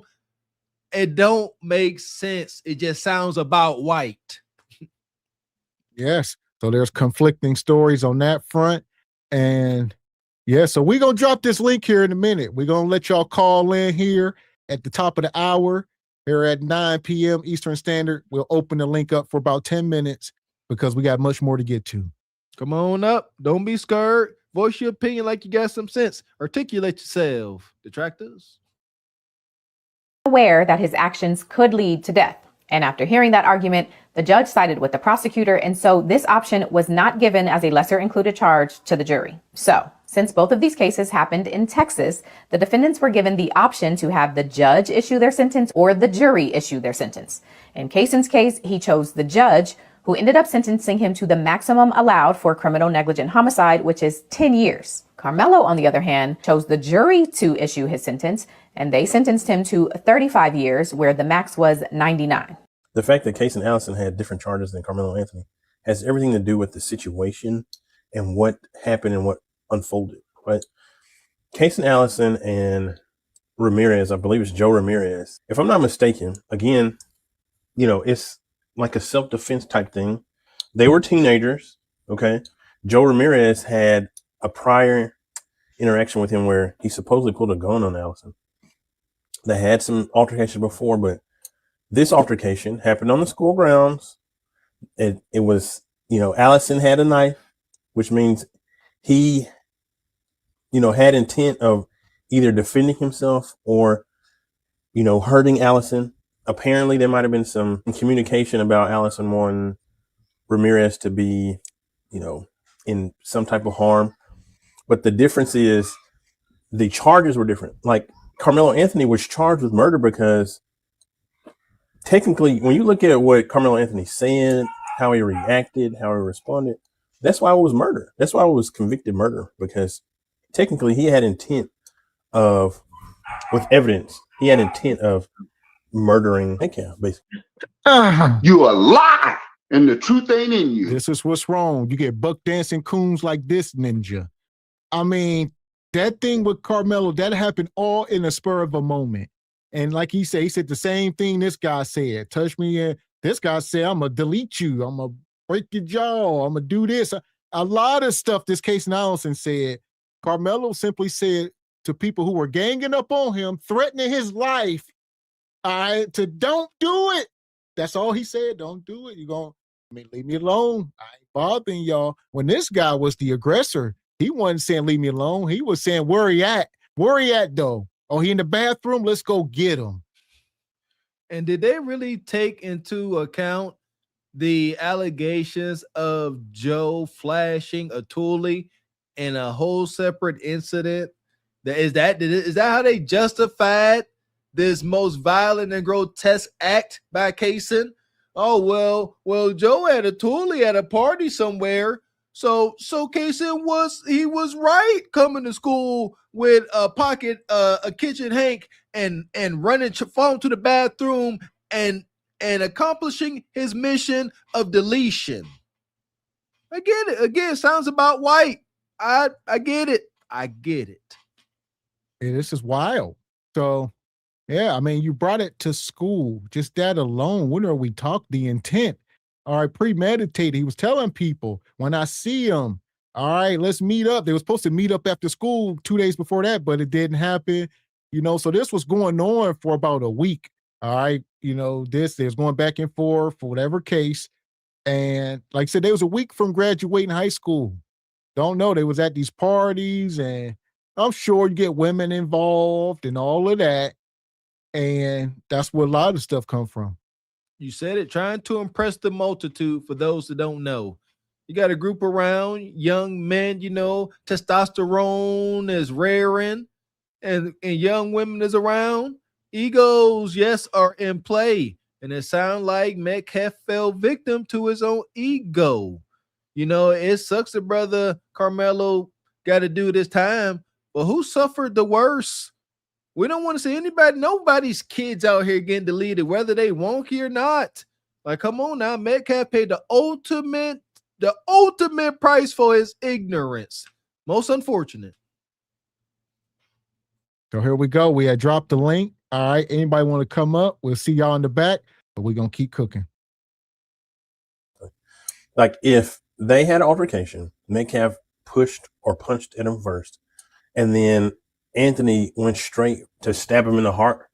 It was you look at the evidence, his intent was, I'm stabbing him, he's gonna die. Now, he might not have thought that. He might have been like, I just gotta, stab him to get away from me. But when you look at that, it wasn't like he punched Metcalf, he tried to do anything else. It was straight stab to the heart. Legalistically, Hell! You a liar. That's a lie. If that is what happened, tell them to show the video. Because right now they are trying to say this Metcalf may have fell on that knife. Just from, how deep it went in the womb. They are trying. The kid was sitting down. They're like, he ain't strong enough to do this. Like, show the video. But if a 230-pound man end up falling on something, yeah, it can go in much deeper than so they are painting that picture right now to say a man was sitting down and just John Rambo. No, like a lot of tussling was going on. He was pulling out and you fell over and whatever happened, allegedly. Could happen. And with all of the bias and the secrecy going on, we are not wrong to speculate. That sounds about white. Yeah. Tripped and fell. Come on. Where's the science? Man, it sucks. Carmelo's attorneys were terrible. I know nobody saw the case, but I can all but guarantee they did not bring any of this into question. You know, the strength, what it takes. Shout out to all of my YouTube detectives. We didn't seen enough CSI. You got to question every aspect of this. It's unfortunate. In America, it's not about who really is right or wrong. It's about who can prove whether they're right or wrong. That is an intent to murder. They were both teenagers. He might not have known that. He was thinking, I was just trying to defend myself, so I just stabbed him. But if you were trying to defend yourself for real, you'd be like, all right, he punched me, I'm gonna punch him back. Or I'm gonna stab him to where he jumps back and leaves me alone. Not stab him in the heart. Allison, same thing. If I'm reading or understanding that case correctly, Ramirez punched Allison first. Allison punched back with a knife. They go back and forth. Allison stabbed him. And unfortunately, Ramirez dies. I don't think that was a case of white versus Hispanic or white versus ethnicity. Once again, quit watering it down. Ramirez was in the bathroom using the bathroom when this kid ambushed him. He was defending himself. They act like this dude was somewhere and the Ramirez kid just ran up on him and swung. No, you went into the bathroom, Brother Kaysen, with intentions to harm that guy. What are we talking about? So they say, oh, he swung first. So no, when you square up with somebody and your back is against the wall in a bathroom, what y'all want them to do? If that's true. Listen here, I've been in enough tussles. I've been in enough different school districts. I know what it is. Like, come on. You know, nobody plays victim and wins like the colonizer. It's just a fact. A black eye on the Allison has a ton more weight than a black eye on a Joe Ramirez. That's all he needed. He probably knew it. Yeah, just hit me right here. That's all I need. If I walk out here, folks said it in the chat. If Carmelo would have had a scratch or something on him, maybe he had more of a leg to stand on. Why do you got to really be a victim before you can protect yourself as a black person? But if you do it as a white person, you just off. Oh, Ramirez hit him first. Now Allison can do whatever he want to do. He could have shoved the grenade up his rears to get off because he got hit first. All right. Well, that's the same thing what happened with rest in peace to Sister Latasha Harlan. When that Asian woman had a black eye walking in the court, and they're like, oh, this poor Asian lady. Not knowing this was a 15-year-old girl. Yeah, she swung on her butt. And what y'all seen in the video was clearly on video what happened. So that was not some innocent woman who pew-pewed that girl in the back of the head and said, I was just shaking, and it went off. And you know what? None of this stuff is isolated incidents. That's why as black folks, we get so passionate because there are hundreds of years of heinous injustice that leads up to all of this. You know what I mean? Like the doctors in America have acknowledged that they don't think that black women can even feel pain. This is how they have dehumanized us, man. But no, they don't care. Get over it. Get over being considered cattle. Get over it. You guys will be all right. Yeah. Y'all be all right too. Leave black people alone. Man. So I see we got somebody backstage. I'm going to bring you up, Brother Danny. Welcome up. Can you hear me? Danny Omega, you up? Can you hear me? Yeah, we hear you. You want to be on camera? Barely able to hear you guys. We hear. We loud and clear. We hear you. Can you hear us? Okay. I don't know. The sounds a little low. We can see you too. I don't know. You might either want to go out and come back in or just drop your question, whatever you got right now. Whatever. Go ahead. We can hear you. Okay. I just want to ask a question about this guy here up on the screen. You said that this guy basically was in the same situation as Carmelo. Was this case also tried in the same county, or was it a different one? It was different. So it was a different county, probably about 2 or 3 hours north, but it was the same state. Okay, so was the demographic the same as the people in the case with Carmelo, or was it like a different demographic with the jury? It's a good question. This guy here actually showed it. So let me see here actually, because he actually showed us here. Go ahead, Mr. Walker. I would imagine, shout out to brother Danny Omega. I would imagine, same demographic of folk. I wouldn't think it'd be too much difference. It's 2 hours away. Okay, I was just asking cause if it's North Texas, most likely the jury's basically gonna have the same makeup of the same people. If it's North Texas, now if it's like anything to the east of Dallas or to the south, the makeup's gonna be more black and Latino. Cause if you look at the demographic of North Texas, it's kind of like, if anybody knows anything about southern Kansas or even Oklahoma, the western Oklahoma is mostly gonna be majority white. So you have to consider the demographic as you look at these cases as well. Okay. Oh, from a standpoint of what now, as far as I'm not sure about Cason's jury. I would imagine it more or less was all white, probably Latino. And in this case, maybe there was a Hispanic person on the jury. If any of y'all know, we'll try to do our Googles. But this Ramirez kid, we talking about Texas, so that's heavy Latino. Yeah. So let's see if there was a Latino person on that jury. That'd be interesting.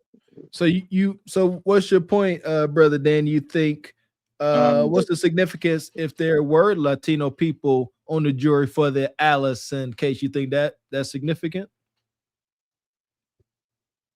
The point that I was asking was, if it's like, quote unquote, a truly mixed jury, I can see where, maybe they saw something different for this guy or anything like that.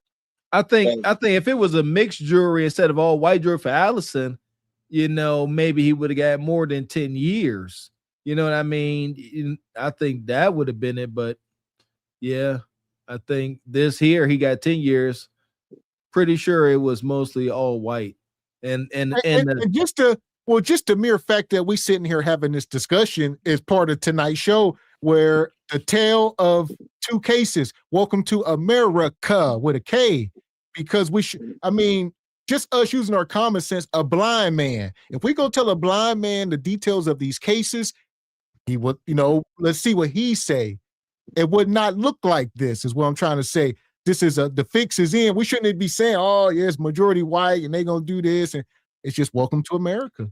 Ain't that amazing? Justice is supposed to be blind. The statue of Lady Justice standing there with two scales and she's blindfolded. But in the case of America, she got that blindfold peeked up and she looking to see which side is the fair skin side. She's supposed to be blind. Good point, but she ain't. She can see. And that's the thing, anybody looking at these cases and not knowing the demographics will think that both of these people, would have got the same sentence. But unfortunately, that's not the case here. And when I was looking at the Carmelo case, I was sitting there trying to figure out why wasn't manslaughter up on the table? Because if you look at the legal definition of manslaughter and look at the Caucasian guy on the screen, it's basically the same thing that that both of them did, but I guess they wanted to make a sample out of Carmelo or whatever the deal was. And about the defense, that the defense lawyer, straight up, he did a piss poor job. I agree. I would say Carmelo's case to me seems more like a manslaughter case, really tough to fight that. But this here premeditated, I'm gonna get you sucker case in Allison. That's like deletion 1 or something. But I was gonna say, I'll say this before we let you go, brother Danny. What do you think should have happened? So how much time do you think Carmelo should have got, and what should the charges have been? my honest opinion, I know some people in chat gonna say that Carmelo should not get no time. I've said this on my own live streams. When it comes to the law, your feelings do not matter. The law's the law. At most, I'm gonna say that Carmelo should do 8 years in prison and 5-year probation.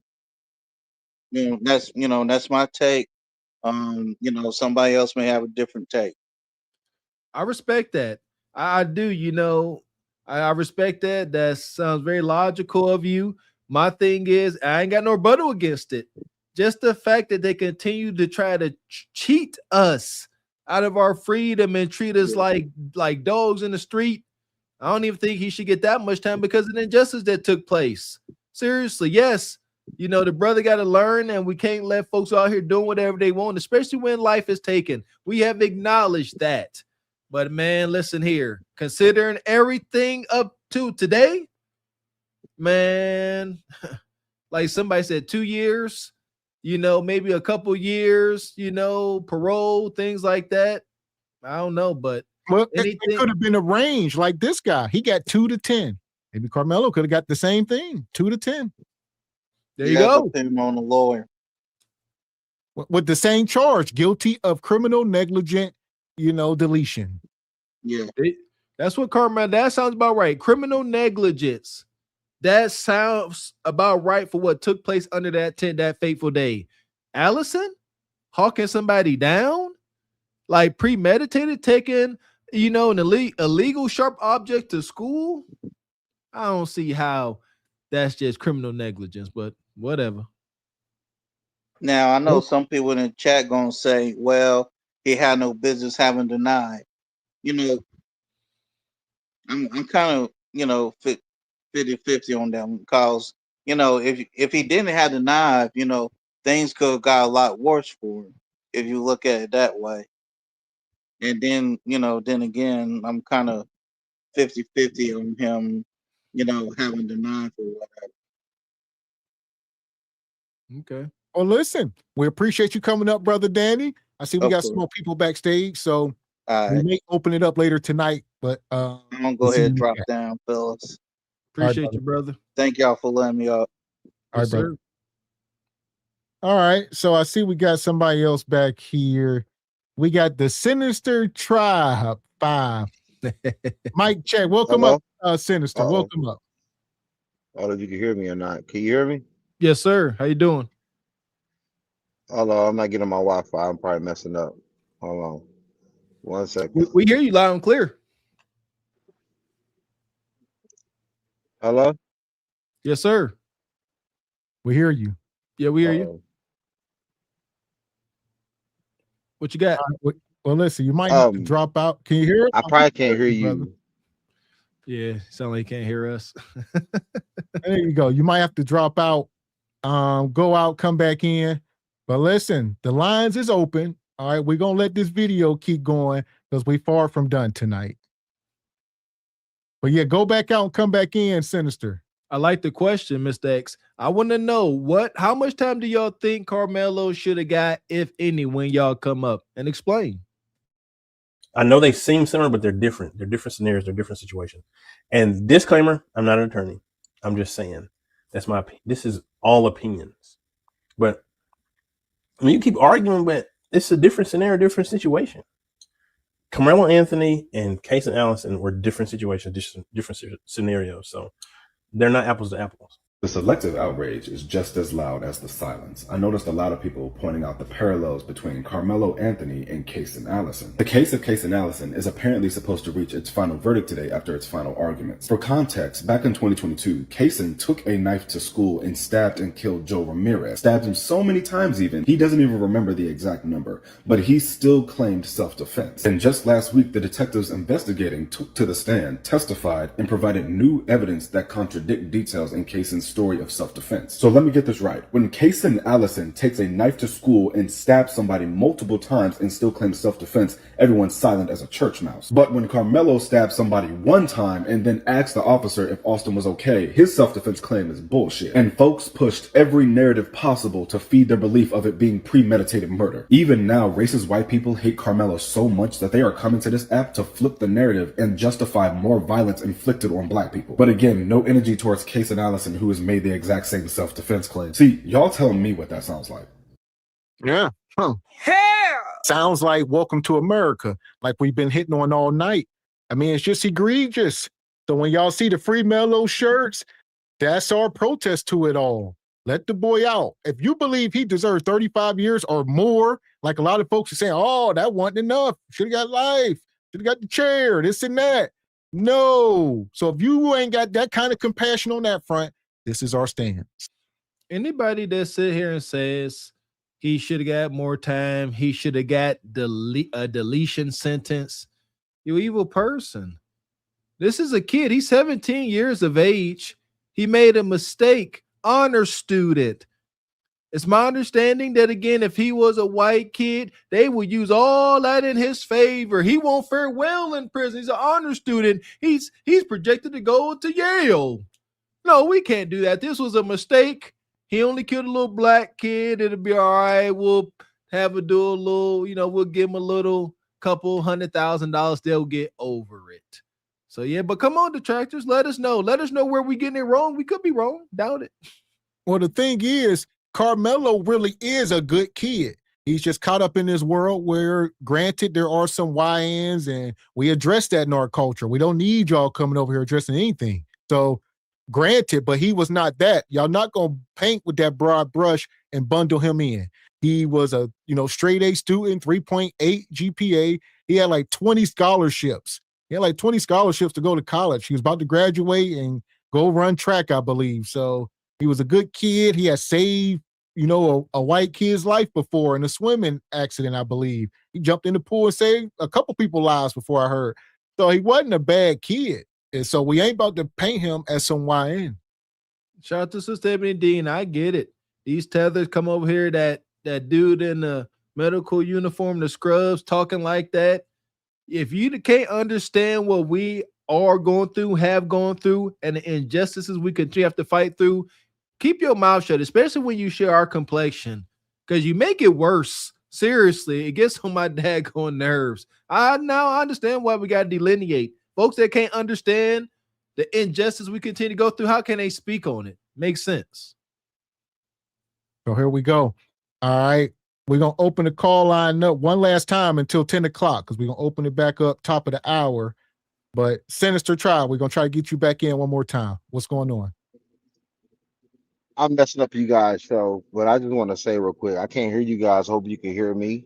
I just want to say that I think that the mistake that he made was real quick, that his defense dropped the ball. I was, unfortunately, when I was younger, I had a high profile case. I don't want to go into details, but the pressure he felt made me reminisce. But I had the blessing and a good last name in my town, and I'm in Texas. And I'm just gonna say this and get down because I want to mess up you guys' flow.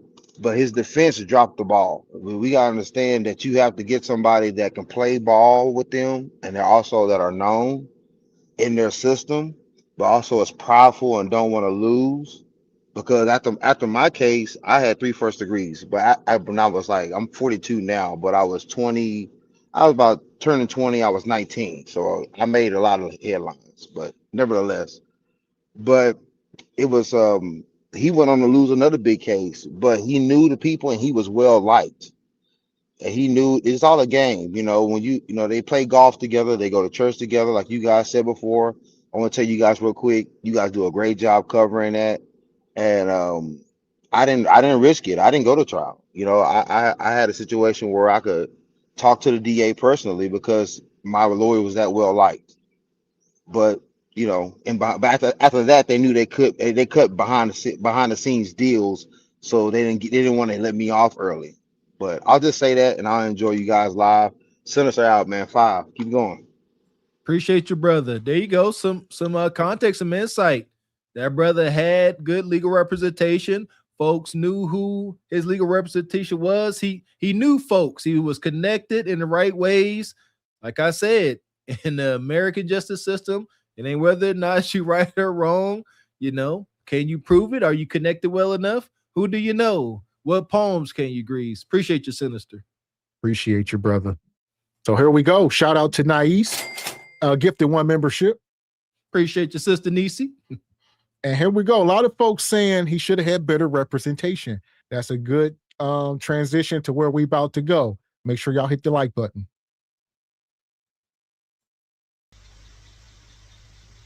We are that fucking broken.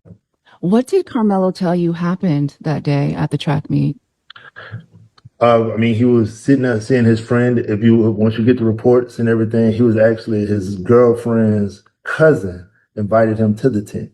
Mm-hmm. So when they invited him to the tent, it just, hey, what's going on, such and such. It was raining. He sat there. Then as you know it, you had these 2 guys who approached him. Even seeing the video in court, it was like, I know y'all see this. And we got comfortable with the instructions that we was told. We was told not to say nothing. We was told not to do this. So we did everything we did. We followed all instructions and we were told, hey, don't do this, don't do this, don't do this, don't do this. Hey, don't talk to this person. Don't talk to this person. It was all this. And look what happened to my son. Let me make something racist up so y'all can go. Shut your mouth. So here we go. That's what a lot of people saying, what happened? They got bad instruction, and this was all unraveling very much so fast. I don't think there's anything in the parenting playbook that give you instruction on what to do when your teenage kid, accidentally delete somebody defending himself, and it was moving very fast. And then they say the black folks was telling them, even black lawyers were telling them, y'all need to get a white lawyer. It's going to go over better. So they was getting bad, information, and everything's happening so fast, they got to make a decision. So it's very unfortunate. What say you detractors about that aspect? As black folks out here trying to get a fair shake in the legal system, we know, hey, it's better you get a white attorney so that, the fix ain't all the way in on you. And I see somebody comment and says, so it wasn't the jury, it was the bad attorney. Both. Both aspects. Ain't just one. That's why the fix is in. The judge, had a bias. The jury had a bias. The attorney for Carmelo didn't give a rat's patootie.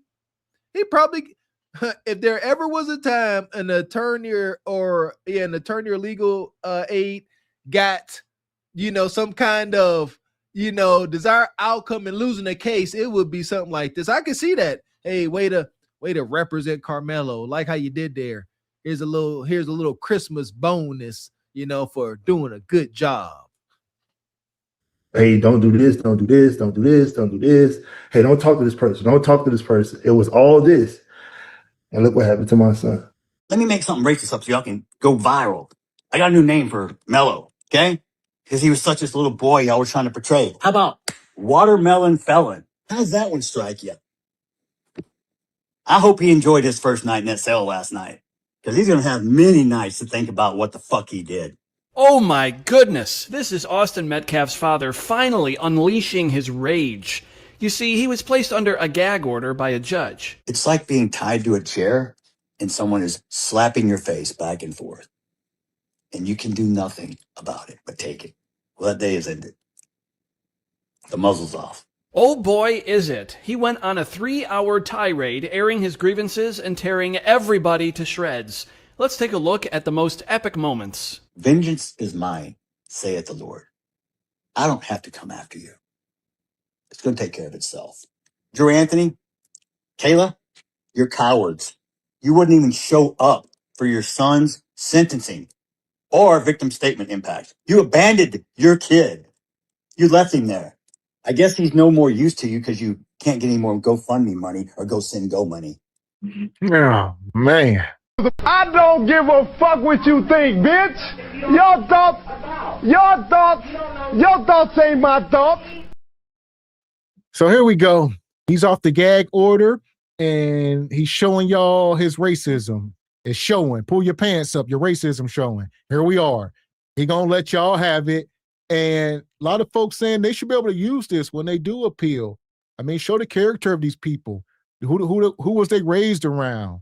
You know, these were bullies, people who thought the way they thought, and here we are.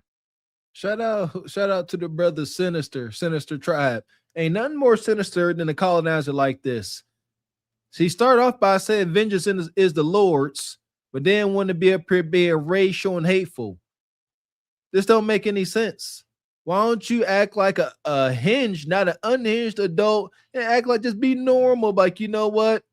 You guys, this is a terrible thing. I lost my son. Another young man is in jail. It's just terrible. It's a lose-lose. But this is wicked. He's going on about this as if a victory has been had. Do you not see how wicked he's like? He's like, yeah, it's over now. Muzzle's off. Yeah, I'm gonna let you guys have it. What is that gonna fix? What is that gonna do? He had another video talking about how he's forgiving, for himself, so he ain't living with this hate. Then he comes up here and spews hate. Welcome to AmeriKKa. You are grifters. You should be ashamed of yourself. You raised that child, and I swear to God, CPS to come check on those other 3 that you still have.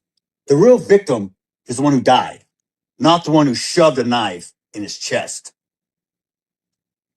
I come to pray with you and show the world we can close the gap of this unbelievable racial divide. And what you do? You widen the gap even further. You hire a convicted, baby-shaking felon who's only in it for the money. What we've seen of the father being at this press conference is a disrespect to the dignity of his son. Kicks me out of a press conference. Oh, funny. I was somewhere I wasn't supposed to be, but I left. When asked, I didn't stab anyone. And then you proceeded to gaslight me with your convicted felon, quote, advocate? Minister? Minister of what? Minister of bullshit? How about minister, fuck you? Drew Anthony, you're a pussy and a coward, and you raised one. Kayla, you drunk bitch. What'd you do to that boy to make him stab somebody? My God, what kind of mother are you? Huh. Hell! That's his message to Carmelo's mom. What did you do to make your son? No, what did you do to make your boy hateful and to walk up on people and think he can bully folks, think he can deputize himself, kind of like you, huh? Must have got that from his father. So it's a very unfortunate situation.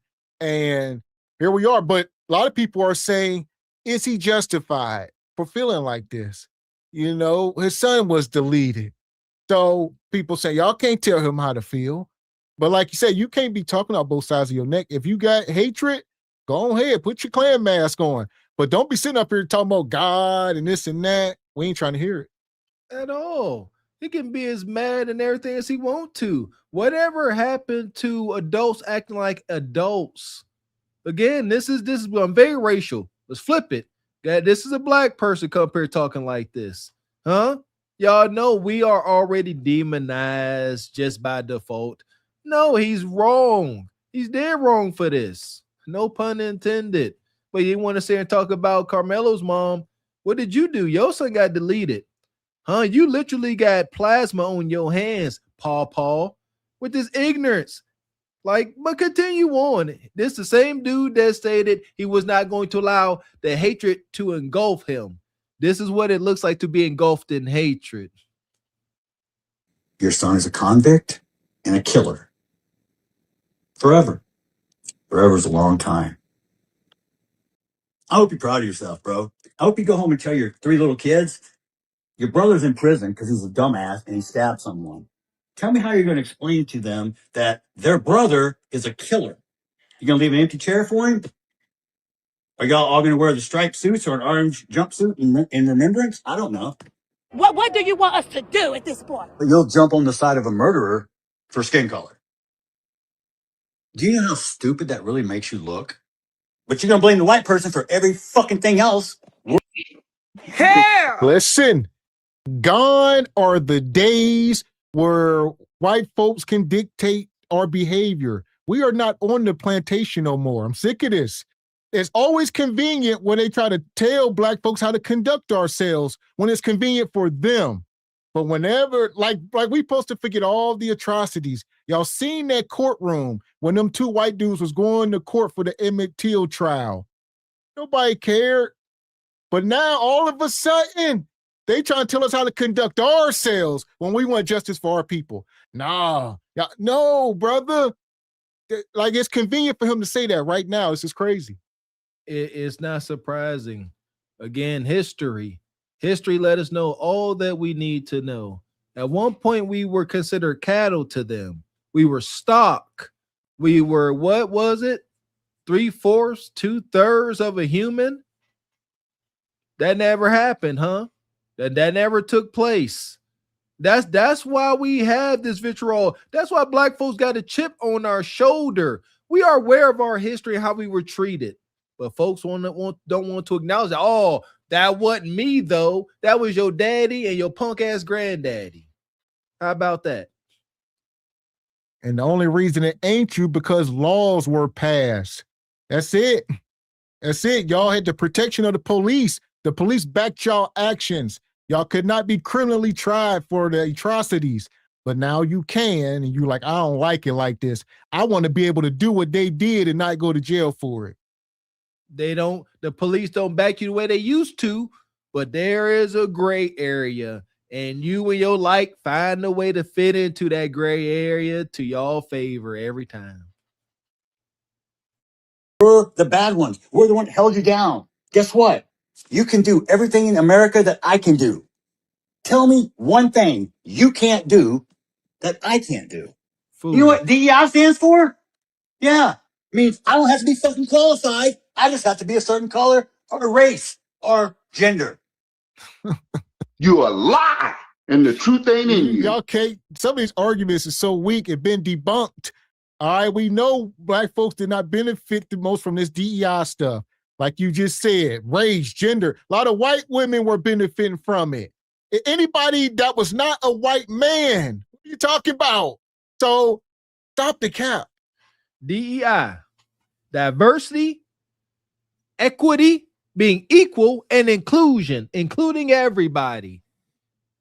It's effed up, you goofy.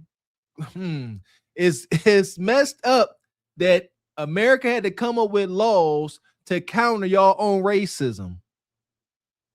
It's the only reason why I was there. The Voting Acts, civil rights, it's because y'all are wicked in your daggone nature. What the heck can't y'all do that I can do? It's unfortunate that y'all have failed y'all ancestors. The game was rigged in y'all favor. It ain't our fault that y'all may be on the same social economic status as black folks now. It's unfortunate. I get that's why he hateful. He like, shoot, I'm living next to darkies. The dude down the block just bought a better truck than me.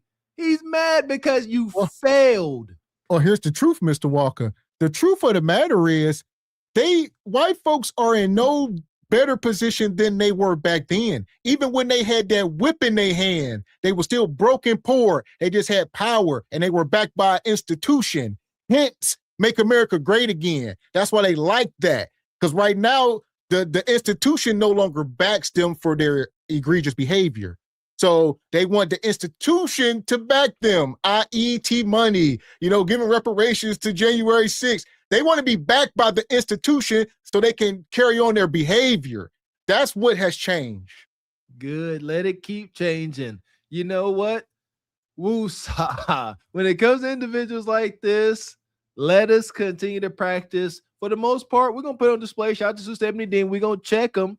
But let us not allow their evil, wicked, very ignorant rhetoric to have a physical effect on us. That's my only, demand or command. We're not going to let them physically affect us. Let them talk, though.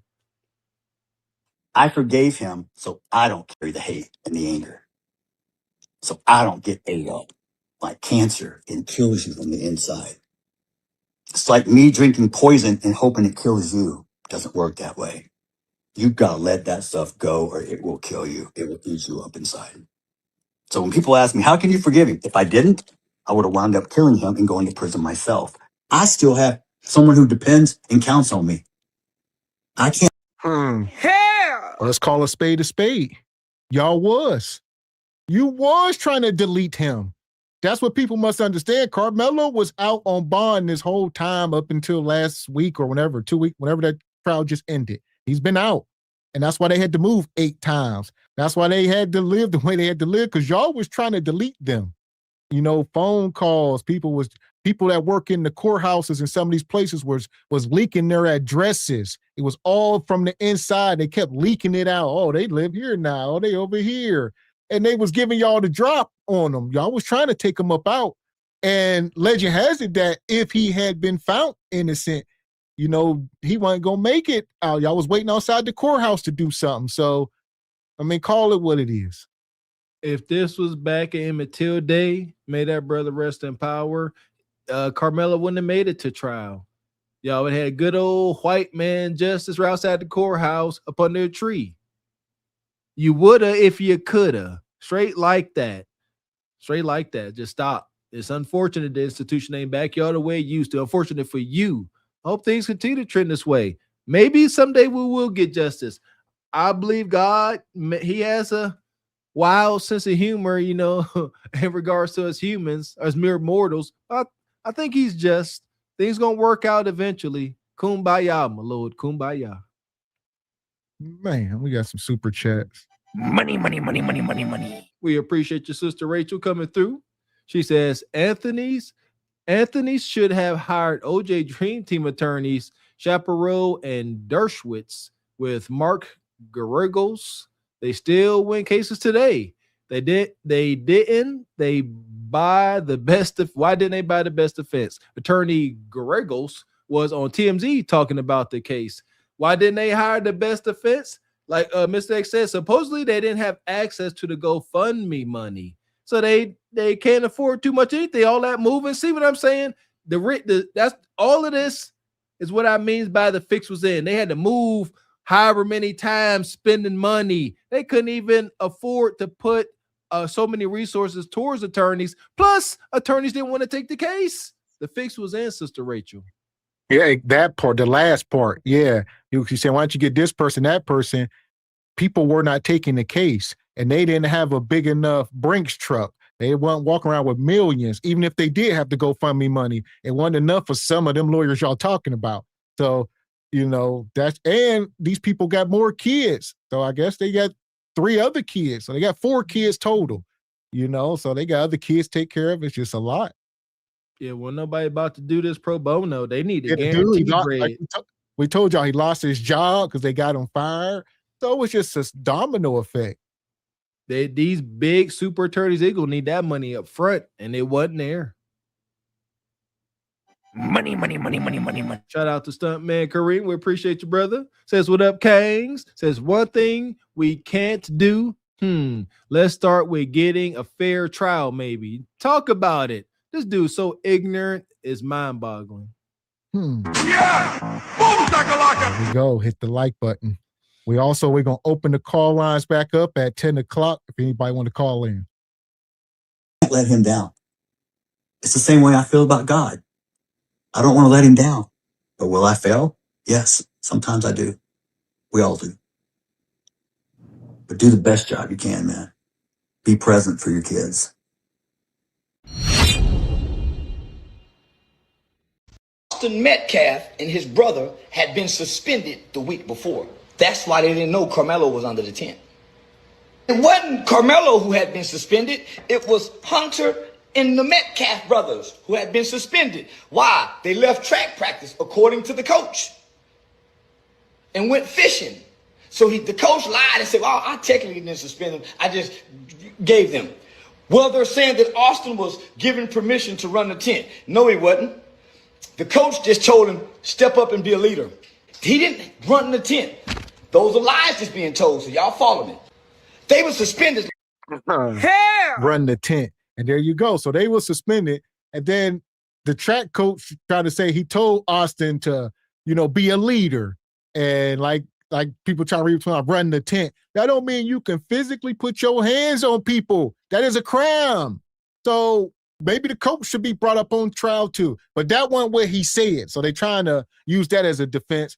Oh, the track coach told him to be more of a leader.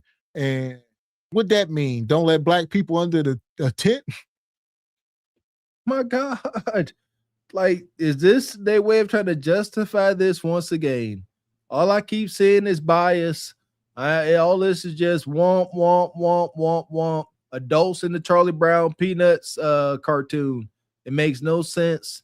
Show the damn footage. I don't want to hear nothing else. Show the footage or hush up.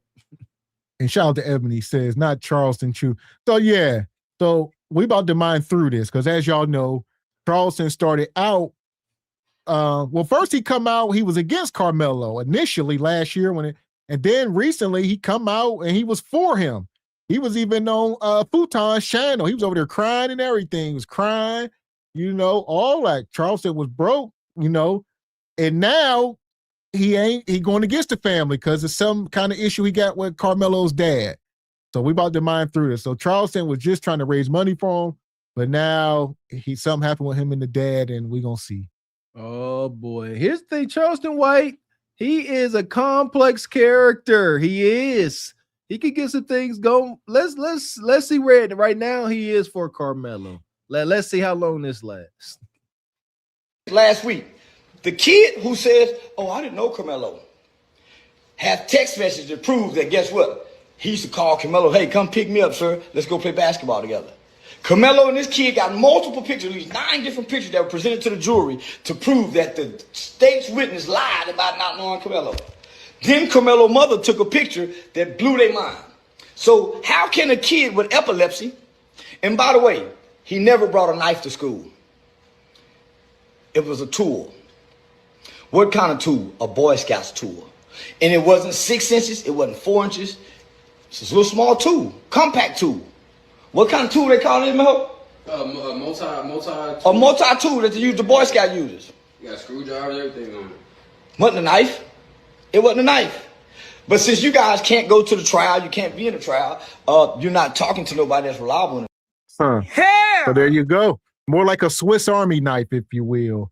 A knife was attached to it. As me and Mr. Walker know, we got tons of them things. They come in big, small, all type of different. But they got a screwdriver, flatheads, Phillips, different, maybe a bottle opener and some more stuff. And and that was, I believe that was what it was. So do you not understand why we keep sending the fixes in? It was a little multi-tool, a Swiss Army knife that I used to clean my daggone fingernails, but they keep just saying he had a knife. He had a knife. It was a legit tool. A tool you can dang near get the pass through the airport check through day. Dang near I would suggest it, but it's small little thing. God dang it. Come on, man. But it's a knife in the hands of Carmelo, just a big old blade. They acted like it was daggone Rambo Bowie knife, a Crocodile Dundee Bowie. Come on, man. That's what they make it out to be. Again, the fix is in. Trial. Y'all don't know what the fuck you're talking about. So we already got the money set aside for appeals bond. Why? All white jury, the judge and the DA are buddies, along with the dad, best friends. That's been our trump card. We already knew that. God has spoken, and you cannot make me believe that as many gray-haired white women on that jury that's dealing with white guilt about going to heaven is not gonna have no compassion about a kid that's been straight A from the time he's ever read a book in school, has no history of violence, has saved children's lives by risking his own life by jumping in to save somebody from drowning. This kid has no violence. Austin, on the other hand, is a violent brute with some sexual rape allegations hanging on his ass. That's why, man, they coerce them kids. But one thing about kids can't lie to professionals under pressure. When you was told, when you gave a statement in the beginning, you can't come back and amend it later and say, well, I meant. No, what you said that night is law. Back up right up. All them white people talking about what they gonna do, they ain't gonna do shit, nigga. And the net of it, I'm just looking at this picture that's on the screen now, and it's very telling. Like, look at this guy. Look at this, look at Carmelo, and then look at Austin. Look in Austin's eyes. These were not good kids. They were bullies. Like these dudes were 6'2", 220-pound football players. They walked around with a chip on their shoulder at all times. Carmelo was 5'8", 5'9", 140 pounds. He was a small guy. You know, he ran track. You know, he look at him. He wasn't bothering nobody. He was scared at best. Metcalf was an inside linebacker. Every inside linebacker I know from high school to college is a damn bully. Shoot, shout out to Ray Lewis, inside linebacker. All of the craziest players on the field, most respect, are middle inside linebackers. You clashing up against offensive guards all day long. You got to be a big brute and a little bit off. Little CTE, bout for guaranteed show. The proof is in the guy that gonna put in. Look at the brother. It is what it is. But since it was in Texas, since the fix was in, since it's impossible to be innocent with this shade of flesh, it don't matter. We ain't gonna consider that. They ain't gonna do shit. When Mekhi Johnson and Gavin Long killed them motherfucking white police officers, you white motherfuckers didn't do a goddamn thing. Not no guilty. If you think they're gonna find him guilty and they just put manslaughter on as a charge and it wasn't on there in the beginning, you don't know law, cracker. You like the dumb white boy that had the whip. He can't spell either, nigga. Yeah. We already got the money set aside for appeals bond. Why? All white jury, the judge and the DA are buddies, along with the dad, best friends. That's been our trump card. We've been holding. We already knew that, but we wanted everything to play out how they had it. I can't wait till the family. We waiting on each other. Yeah. I've been riding with the family, nigga, since day one. I'm sorry, since day 5. White people mad because they poor. Nigga, I wouldn't give a damn about what happened. I got a show tomorrow. I'm getting rich out here off content creation. All you white people, you're still going to be fucking poor, struggling with gas prices. Say, big dog, hey, I went and got me a Miss Lily. I went and got me a white woman. Yeah, I went and got me a white woman. I'm finna treat her like she black today. So I'm giving her everything she wants. You want some weed? You want some chicken wings? Say, no, listen, I told y'all.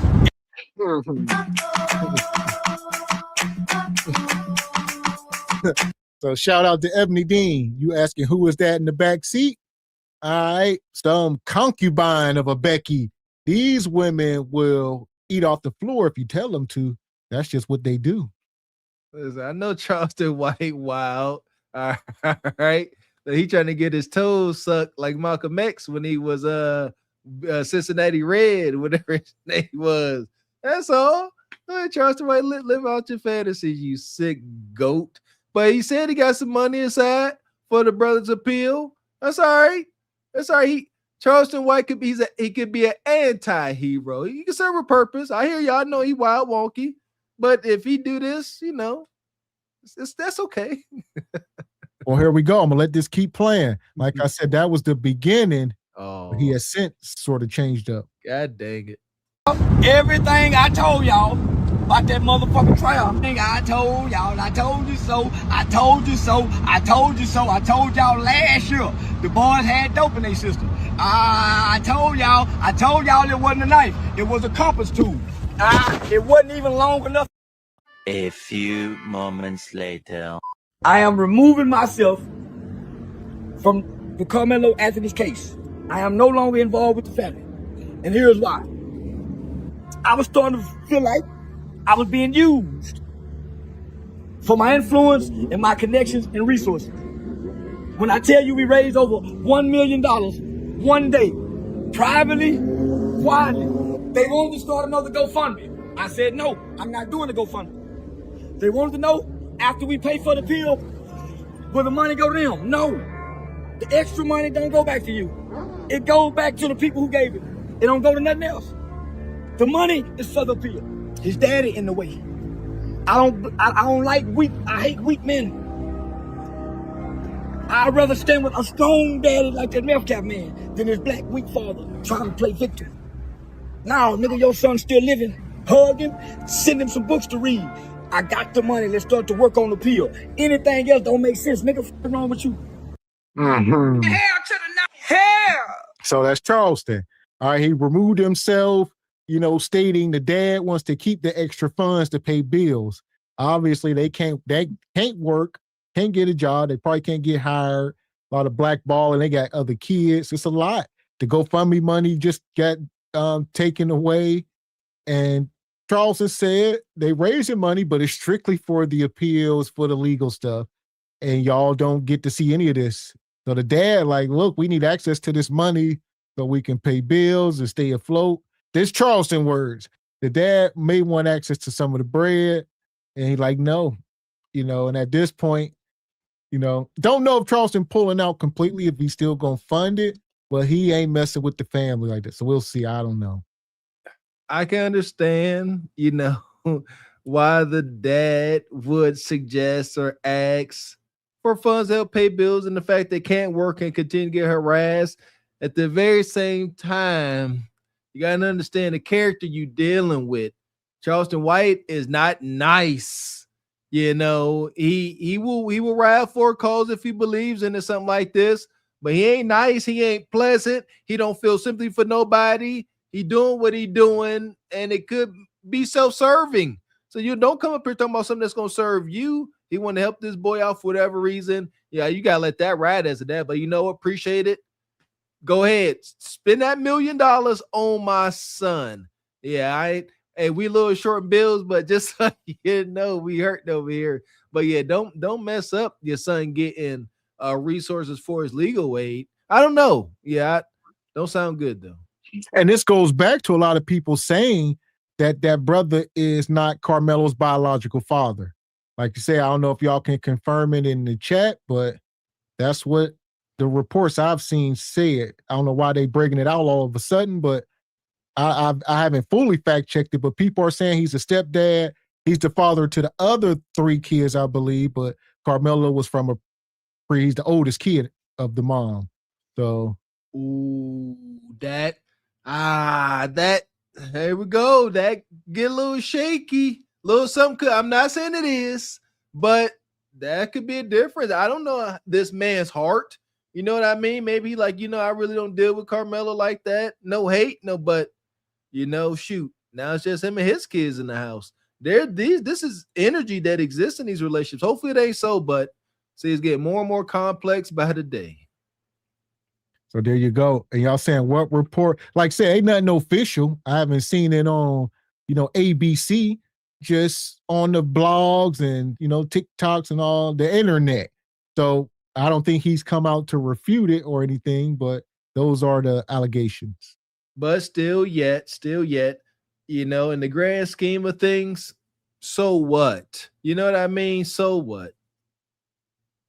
So Charleston talking about, I'm gonna let this keep going. These are his words.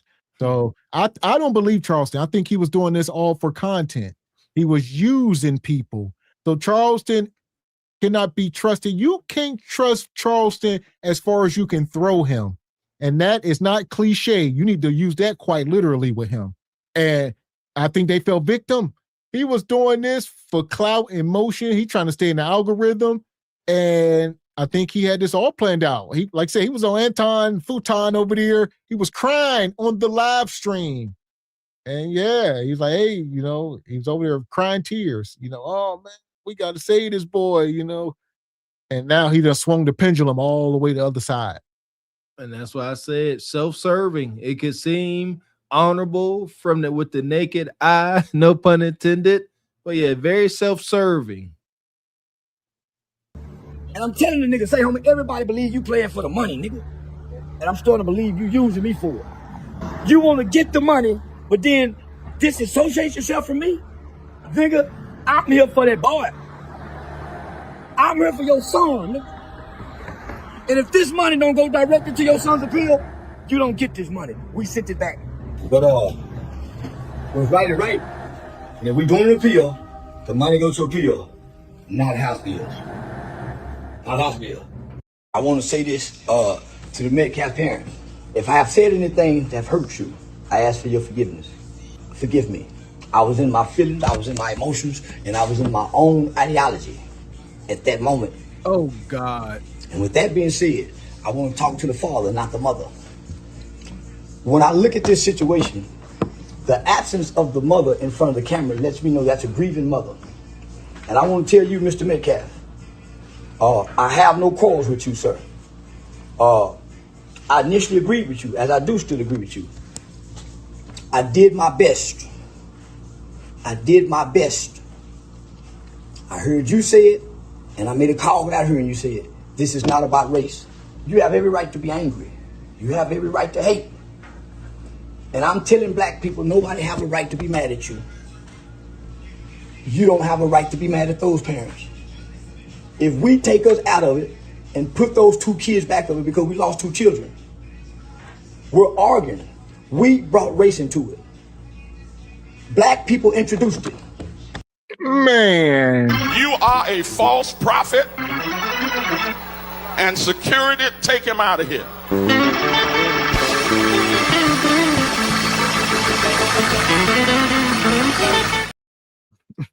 No, black folks didn't bring race into it. It's always on the table with us. We are always being attacked, Brother Charleston. Like you said, they removed the black judge off the case. They didn't bring no black jurors. They were setting the tone, all right, for all the things that was going on and the outcome. Got nothing to do with us. Yeah, I keep forgetting how far left Charles can go just in a blink of an eye. Excuse my ignorance. God dang. This nigga get on my nerves, I swear. We don't have to bring race into it.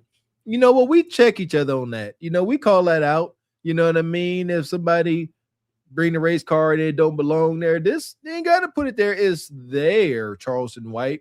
What's wrong with this dude? I'm done. I'm done indirectly and, indirectly co-signing this dude. I thought he was going to do something right, even if it was self-serving. But then to come back and say, I apologize to the Metcalf family. My goodness, it's crazy. White people accepted it. From start to now, I've been trying to reject it. Why? It takes the focus off both children. If you listen to the closing arguments of the DA, he wasn't just talking to that little black kid. You know why I'm so angry with that nigga daddy? That's what I want to get to. Why? Man, just let me vent, nigga. Well, do your thing. Just let me vent, nigga. The prosecutor, when he was getting me closed out, he told Carmelo, look at me. You look up at me when I'm talking to you.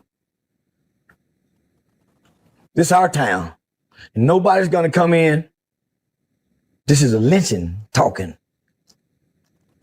And I ain't making this about race, nigga. But we all know from this around this part, we know what that mean out there, nigga. We know to tap your brakes, cruise control. It's some towns that's a sundown town. And I would say this, we gotta, use it when necessary. Don't let white folks weaponize, what they have done to us against us. You know what I mean? Be like, oh, we can't even speak on it. It's unspoken. I don't want to say it's a black or white thing. It is what it is. We can't be up here talking about sundown towns, but say, I don't want to bring race into it. We are in America. It will always be in the room. So we need to get that out of our minds. Quit thinking it ain't like, oh, these is good white folks and they love me. Perhaps one or two, but systematically, that is not the case. At all. I have vivid memories of me and Mr. X in the heat of our home improvement business, going out to more rural communities, very rural. I'm talking about cornfields. And Mr. X used to point it out. I was ignoring it for a while, but after about 3-4 times, Mr. X said, Willie, you realize every time we pull up, everybody start letting their dogs out. And I just after he said it, the next couple of times, every time we pull up to more rural areas, everybody just letting their dogs out. One incident turned to get pretty damn intense. And I'm just like, for those that don't think racism and sundown, that's what there was jokes. We joke to one another about danger. Like, yeah, we better hurry up and get home. We're in a sundown town. We got to get out of here. Laugh, laugh, chuckle, chuckle. Yeah, race, bigotry, 3/5 of a human, strange fruit. All that is still very much well and alive, unfortunately. And there you go. I would say use it as empowerment. So we definitely ain't no victims over here. But the number one thing that the system wants you to do is to stop talking about it. Let's act like it never happened. In fact, let's remove it out of the schools. Let's remove history out of textbooks. Let's start removing all this stuff, and it never happened. Why? We never did anything bad to Black folks. America has always been kumbaya and a great place. This is what they want to teach future children, not our babies. I'm going to bring up the wicked side of American history every chance I get when I'm out with anybody. I love a chance to ruffle feathers and be a pattern disrupt. Go right. Ask me some stupid questions, some stupid political question, thinking I'm about to give you some whitewash answer. Yeah, hold my gin and tonic. And when people say, well, why would they want to do that? Well, shout out to Sister Ebony Dean, because they don't want to cut the check. If we just stop talking about it and acknowledge that nothing happened, they just water under the bridge. Huh. They don't tell any other race or ethnicity that has endured atrocities to forget. We are the only folks are told to forget because the debt is that heavy. I get it, but no. And they just cut a check to Iran, like I told y'all. So with T-Money just in quote unquote war with Iran, part of the settlement is reparations for Iran. They are about to get, almost $1 trillion in reparations. It's signed off on to rebuild all their infrastructure, and he gonna give them access to this and that. And we're gonna talk about that maybe in a few days or next week. But yeah, T-Money just gave Iran reparations with no certainty that they won't wake up one day and decide to get mad again and close the strait back down. Like, yeah, they signed off on this paper so they can stop the bleeding and you can cut that check and they can build back up. But yeah, they just gave Iran reparations. A country that ain't got no money just gave away trillions of dollars. Here we are. People don't know. If people just really want to know, that's a sundown town. Collin County is a sundown town. So the way he talked to that boy, and me not knowing the daddy left him there alone to take the sentencing, there's no way I can stand with that man. There's no way I can stand next to that man. He left his boy to hang, nigga, by himself. Standing, my boy, when he looked back over his shoulder, daddy, that with you, nigga, with them tears in his eyes, said, you get ready.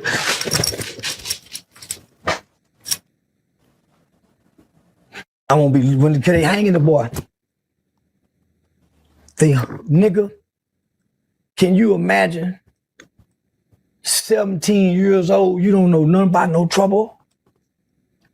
You don't know nothing about no trouble? One day you at home with your mama, your daddy, your little sister, nigga. And this kid is innocent, nigga. He don't know about dope, from smoking weed, none of that. One day, you wake up the next day, you in TDC prison. You done skip the process of the county jail of waiting to have to psychologically prepare. So as y'all know, Charleston been through a similar situation. So I think that's why maybe he got a bleeding heart for this kid, because as y'all know, Charleston was in court for a similar thing. Let me pull this up, actually. This is some unseen footage. In the gun out the backseat of the car. 16-year-old Charleston White took the stand and testified against his friend, Antoine Doolittle, who sat just a few feet from him and listened intently. He pulled it off, and the hammer back on the gun. And then what happened? He fired. Doolittle is accused of gunning down 34-year-old Michael Levy of Irving. Levy attempted to stop Doolittle, White, and two other teenagers accused of shoplifting 3 sports jackets and a... So as y'all know, Charleston brags about this. Y'all done heard him brag about deleting a white guy before. Oh, I done took a white life before. He ain't lying. He didn't do it, but he was 16 years old. So I think he do got a bleeding heart for Carmelo. Charleston was hanging out with these guys and he testified on his own boy. Charleston just got up there and snitched. And said he did it. Wasn't me. But I don't know. Are they cool now? I think that dude has since got out. I'm not 100% sure, but I believe he's out, and They both out. Charleston did a little bit of time. He was a minor, so I think he only did a couple years for it. And it's a real case. We'll look more into it, but this is a real thing. Yeah, listen here. there should, heavy on the should, there should be honor amongst thieves, if you will. If y'all gonna do the crime together, do the time together. Ain't no honor in this, especially, yeah. If they all went in there and y'all, predetermined y'all was gonna go ahead and hit this lick, then you get caught. Now you just sit here telling, and no honor, absolutely not. Go down together, or if ain't no evidence, not at all, whatever it is, but absolutely. How can you claim somebody your friend and you just sat here and snitch? You did 2 years, he doing 15, 20. I don't know. I'd be terrified when you get out. I would imagine vengeance is afoot. That's crazy. Yeah. So here we are. Nonetheless, we'll revisit this definitely at a later date. This is interesting. That's wild. Look at young Charleston. Always been telling. One day you at home with your mama, your daddy, your little sister, nigga. One day you wake up the next day, you in TDC prison. You done skip the process of the county jail of waiting to have to psychologically prepare. You done skip the process of having to detach from what's around this way, nigga. Can you imagine what that little boy feel like, nigga? I cried for him, my nigga. Man, I cried for him, nigga. But nigga, I didn't know his daddy wasn't there. Jeff Metcalf said he was a coward because he wasn't there. Ain't nowhere in the world I can be seen with that man again standing, fighting for his boy. And he just abandoned that kid, man. Charleston White has announced that he's going to start selling Watermelon Felon t-shirts after falling out with Carmelo Anthony's father. Now, let me make this clear. Charleston White has never been a representative for the black community. He is not an activist, and for all of the people talking about we should cancel him, he's not even relevant enough to cancel. He is a person who comes on the internet and has learned how to manipulate these algorithms by doing a bunch of wild shit, saying some wild shit so his name could stay trending and people want to actually do interviews with him. He's not that important. He's just like the rest of these motherfuckers who clout chase for money.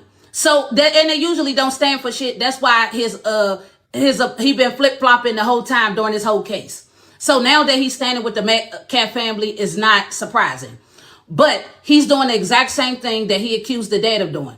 Everybody's trying to make a dollar off of this young man, and it's sad because nobody's truly in his corner trying to help him. But yes, good luck to him in his little t-shirt sales and all that bullshit. If y'all support this foolishness, you're crazy as hell. To be honest with you, I say stop even talking about him so that way his name could die down off the algorithm and he can go on about his business and hopefully go get a real fucking job. Yeah. So there y'all see it.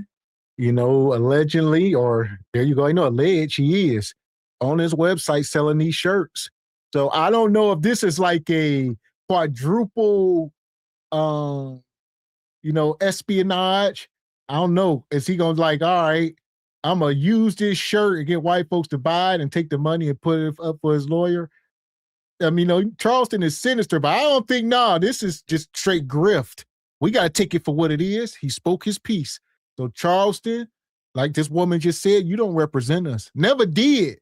But like you said, Mr. Walker could have been fooled. He tried to fool us and act like he was doing a good deed, but your actions speak louder than words. This sister here, I think she touched on something.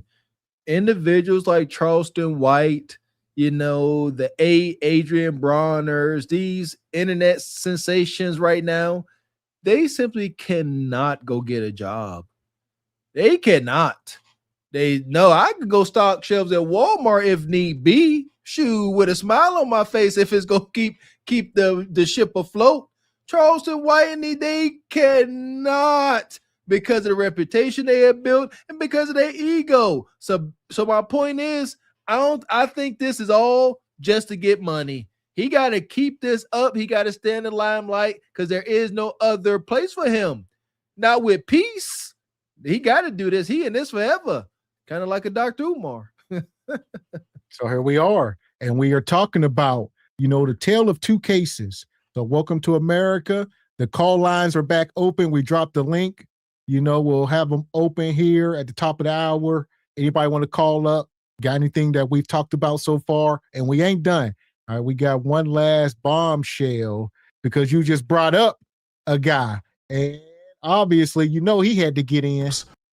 Yeah, the good doctor. Yeah! Boom, shakalaka! So Dr. Umar is going to weigh in. Come on, King Kong Consciousness. Give us something, brother. So make sure you guys, anybody that want to call in, now is the time. The link is out.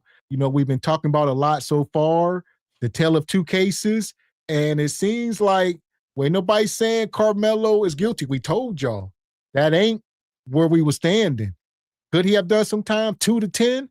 Been out in 3 or 4? Been out by the time before he was 21 years old? Well, he can continue with his life and, be great because he ain't a dumb kid. So it's very unfortunate. Even while he was out on the house arrest and on bond, he was doing things, completing programs, and, he was ready to further his life. But, yeah. They, again, like I said, we call him down the middle. If he was a white kid, they would have took all that into consideration in regards to his sentencing every time. But since he wasn't, no, not at all. I want to hear what Dr. Umar got to say on this.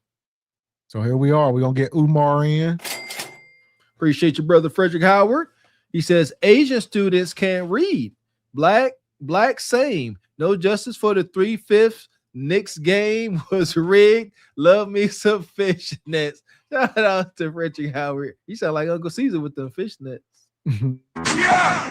Boom, shakalaka! Frederick. Appreciate your sister Rachel. Says Gav spit facts. Trump giving Iran $300 million. Billion. Yeah, I'm sorry. I'm million. Millions is small change. Billions. I'm sorry. Yeah, and some more stuff. So that's just the tip of the iceberg. So yeah. But nonetheless, shout out to Rachel. Here we go. Hit the like button. I want to start with the Carmelo Anthony case. Yes, sir. To me, it feels bigger than a courtroom. There's a young black man that's convicted and there's a white young man that's dead. The family is grieving. The internet is divided and black parents are looking at this, wondering how do we protect our sons? Did you have a chance to look at the case and what do you feel about, we'll get to the sentencing. Let's deal with the verdict first. What do you feel about the verdict? What did you say before that? We'll get to the sentencing. The sentencing. Yes, sir. Okay. First of all, I want to say this. Caucasian nation, the good white folks of America, are so disingenuous. And the reason I say Caucasian nation is so disingenuous, Loom, is because when black people receive an unfair trial, we are supposed to respect the verdict. But when white people feel that they haven't received a fair trial, they don't have to respect the verdict. The other thing that makes Caucasian nation so disingenuous, Loom, is they always like to treat every black case in its own special vacuum. In other words, when we talk about Carmelo Anthony, we can't talk about the man who took Trayvon Martin's life. George Zimmerman. You can't put it in context. Can't mix it. We can't talk about Rick Child, who took Cyrus Carmack Belton's life. We can't talk about Kyle Rittenhouse getting off, Rick Child getting off. Daniel Penny choked a man out in a New York subway and got off on standing his ground, and the man never touched him. The reason white society, Caucasian nation, doesn't like black people to discuss our legal lynchings in context, because if you put it in context, Loom, you cannot come to any other decision that there are two standards of justice in this country. One black, one white, and it's been that way for 407 years. Yeah. That's what I'm saying, man. That's why my mind operate. I don't ever get comfortable or think something sweet when I know what it is. All right. Even we pulled this up the other day. So, case analysis, but even this guy on the far right, we're going to have to do some more research. But Alec Adamson, I looked into it a little bit. He pew-pewed a black kid in the back of the head. He pew-pewed a black kid in the back of the head. He claimed he feared for his safety. He was charged with deletion, but he ended up getting guilty of aggravated assault, you know, and we'll look into that case, but yeah, he fit the complexion. If you've seen any Western movies, old or modern, even rough, tumble, whiskey drunk cowboys found it dishonorable to pew pew a man in the back. But if you're black, you can catch one back in the head, catch one in the back if for fear of stealing a bottle of water. Shout out to Dr. Umar. His thoughts are our thoughts this afternoon, Sister Ebony Dean. For the time being, he cooking. It's just true. This is where Dr. Umar does good for our community. He can spit some facts in this area. Talk to him, doctor. So here we are. We're going to get back into it. I see the OG Rachai backstage. We'll bring you up here for a second before we keep cooking. Let me unmute yourself, Rachai. Let's see if we get an audio, see what you're sounding like. Testing 1, 2, 3. We hear you. Okay. Oh, so good evening, everybody on the screen and in the chat. There's a couple of things that I'm going to have questions, and I always deal in facts. The type of job I worked in a professional environment dealt with facts, because facts and data, what you can prove and what you can explain, especially when it comes down to numbers. Because I did financial accounting and financial analysis for 12 years, and then I did data analysis and computations, and whatnot and all this within the pharmaceutical manufacturing environment or the industry. And that's all they deal with is facts and data. So me saying that, there's a couple of things that I've heard, and these are all rumors. Nothing's been proven.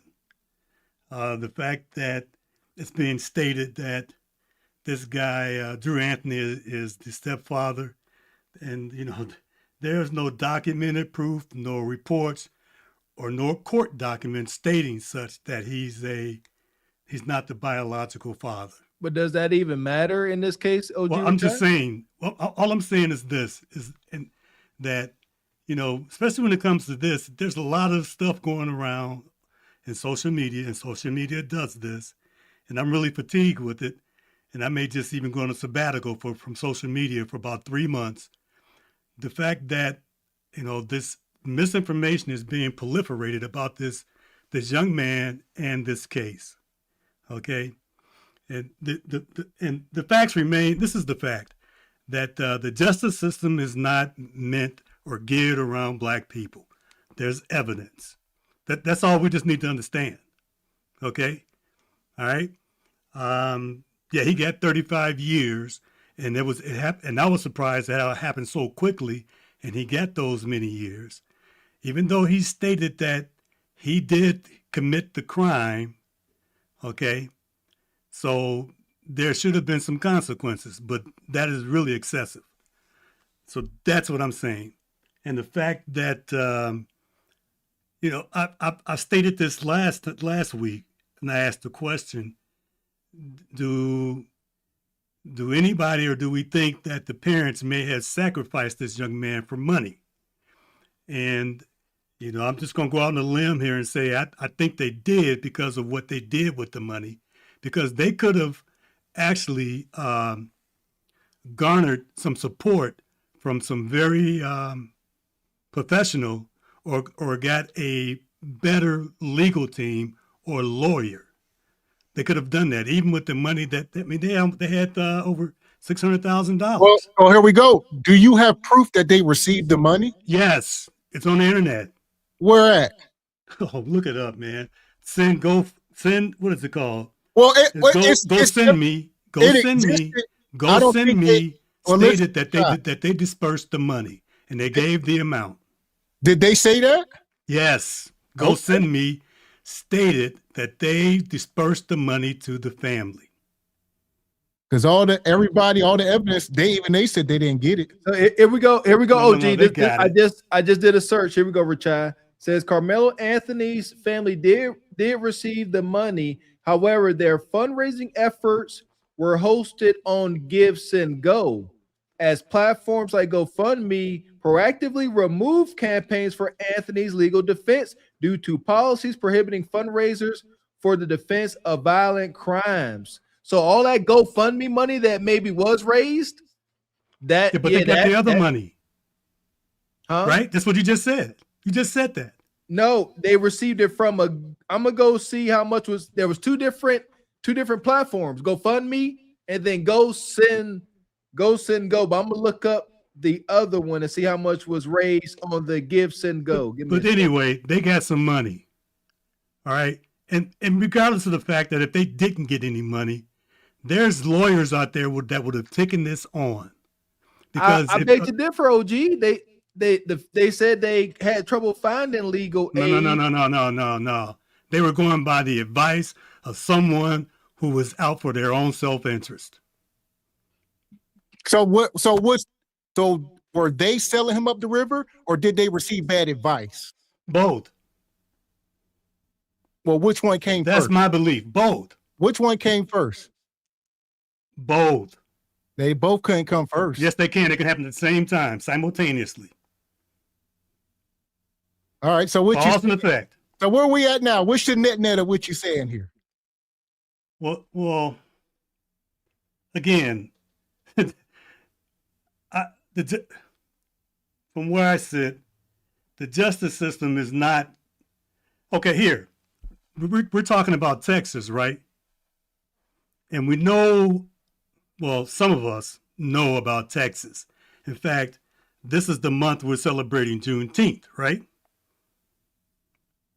And we're celebrating Juneteenth because Texas was the last state to announce to their slaves that they're free. So anyway, this guy, I think that whatever happens, I'm gonna pray that he receives the best outcome and the best results. Because one thing's for sure from my eyes is that his parents are not totally vested. They're waiting for other people to get vested to help them, support them, and stand them up. Okay? I don't see that. I said that last week, that when the father did not come to the stand to speak on behalf of his son, that told me a lot of things. Okay, from experience, from lived experience. That could be his father, but they probably never shared the same household. You understand what I'm saying? His father lived somewhere else, just like my father did. He lived somewhere else. He didn't know me. He didn't know my character. And this man's probably, I couldn't ask my father to speak for me, and he wasn't going to speak for me. All right. So this man's probably of the same caliber that he's not going to speak for someone that he doesn't really know. How can he? Let my son or let my grandkids be in. Oh man, come on. All right. I can speak for any of them. All right. Hell, even some of my cousins I can speak for. However, so this guy's going to be, in my opinion, okay, unless he gets some qualified and some real professional help for his legal appeals status, he's going to have to endure. That's what I think. I ain't talking about no feelings, no emotions. That's just what I think. He's going to have to endure. Okay. Yes. Those are the facts. There ain't no other way. He got a 35-year sentence, so until they can appeal it, those are just the facts. And then maybe on the other side, when he comes out of this and enough information or the real information is revealed, maybe there's a possibility that he can do a civil lawsuit. There we go. Yeah. Civil suit, that's just money. That ain't going to get him out of jail though, right? No. I'm saying once all this evidence comes up, they start revealing the different stuff like the autopsy report, the other so-called videos. Once those things are aired and revealed and made public, and people they can actually see what actually happened, and if what is happening being seen supports his case, okay. I mean, he can get early released, or what does they call that? Whatever Donald Trump did to some of these people to get them out of jail early. But pardon. Still in all, if what this evidence that comes forth states that he has been telling the truth all along and the justice system was against him, then that's ground for a civil suit. And that's there you go. But multi-millions of dollars. That costs money. So we a long ways from near, and you definitely ain't getting no presidential pardon because it's not a federal thing. Well, I'm just saying. I'm not saying that he's going to get that. I couldn't think of the terms, so I said whatever it was that Donald Trump did. So it's a pardon. He can get one from the governor, but we know what kind of state Texas is. He ain't gonna get that from no governor of Texas. I mean, hey, anything's possible. Possible. Anything's possible. People thought I would never get clean. We have you did, OG. Well, listen, right, so anything's possible. Listen, OG, we got some more people backstage. Right, I'm done, man. All right, brother. Appreciate you, Richard. So we're gonna bring some more folks up. Welcome up, brother Warbound Sale. What you got? Welcome up, brother. Well, salutations. What's going on, gentlemen? How y'all doing? How you doing, brother?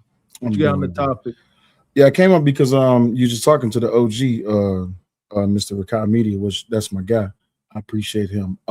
We was discussing this, I believe it was a week ago, and my wife had emailed Give, Send, Go, and they did admit that the family did end up getting some of the funds, and that once that there was a guilty verdict, that they had to shut the fundraiser down, but they did end up getting some of that money though. So do you think they had enough money to hire all these attorneys people keep suggestion and to move and all the other things, raise their kids, not have income? I mean, we got to be practical is what we were saying. Absolutely, you do. So what I do know is this: when they try to get lawyers, they was charging too much.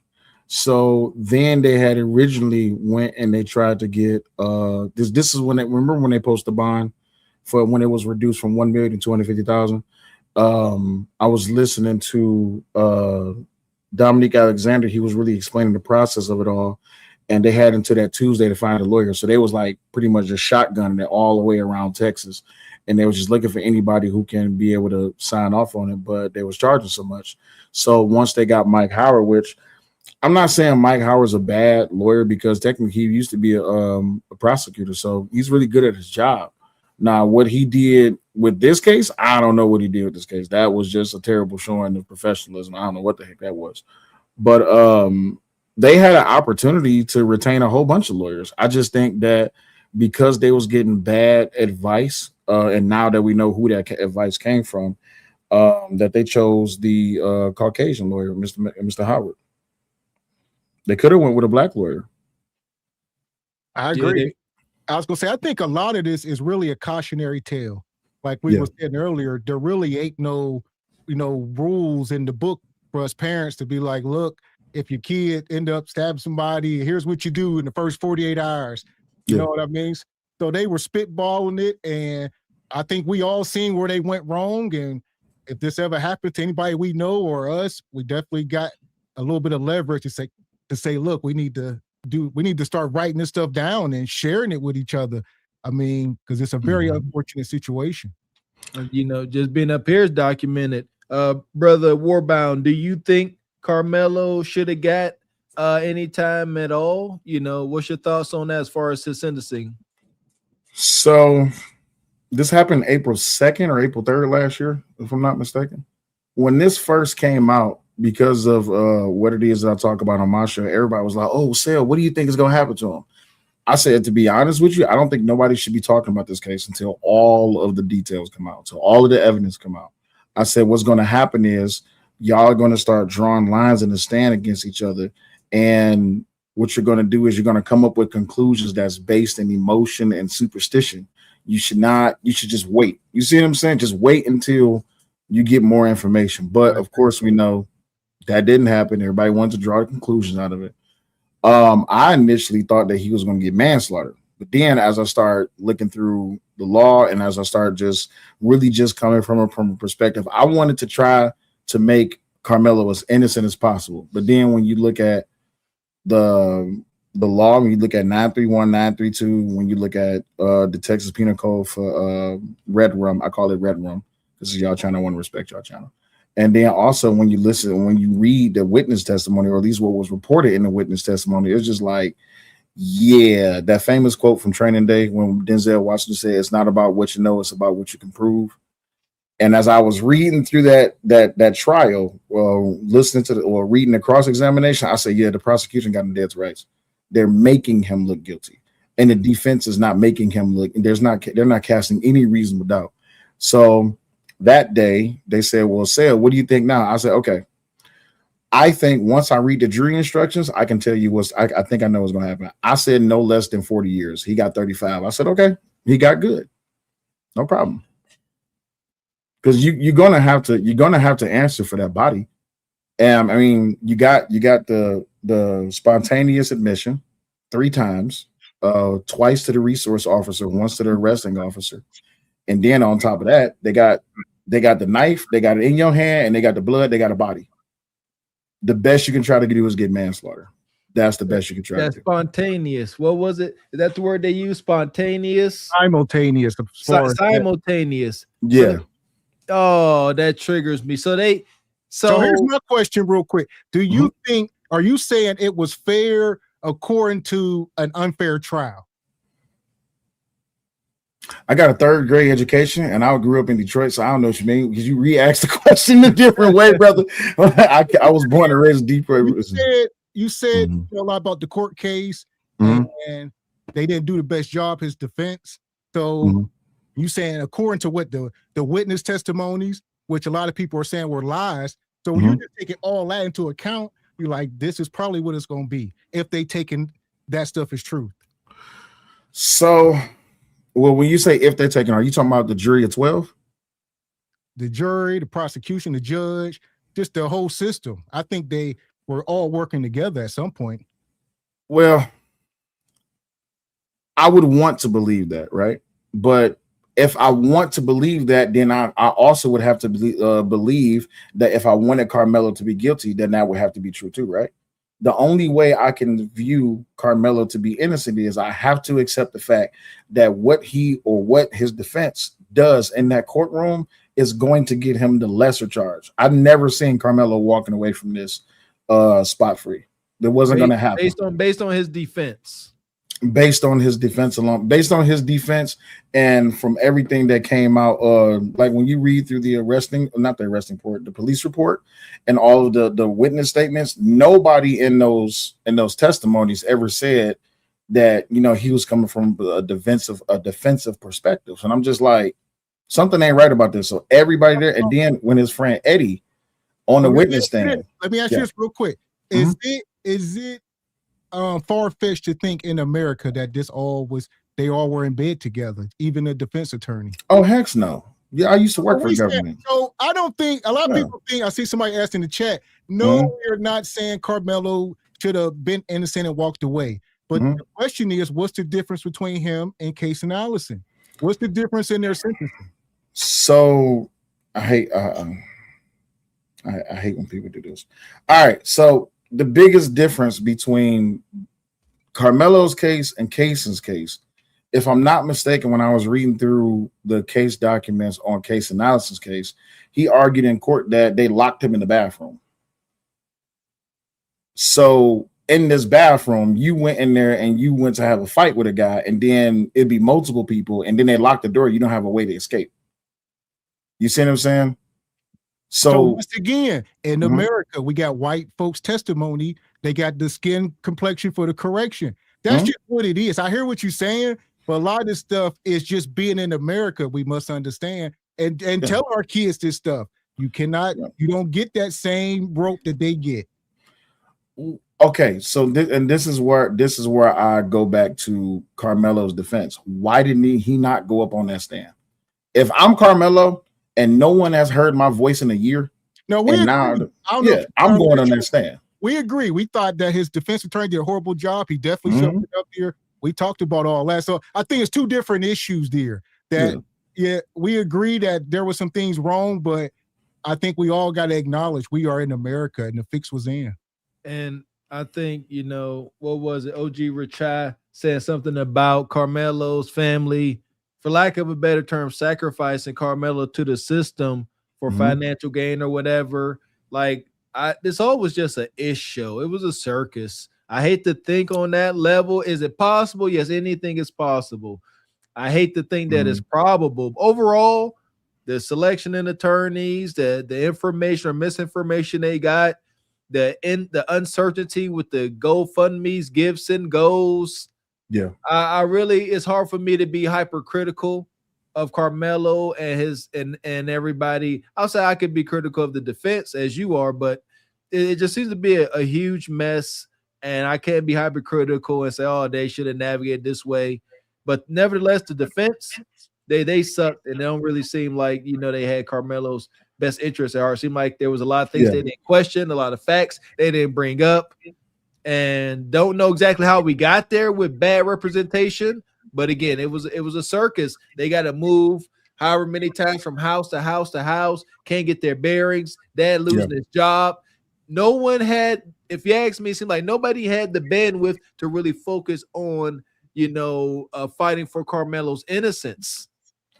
Well, I have a theory on that, and my theory is that I was discussing this with my wife, and we was doing a little bit of research on it.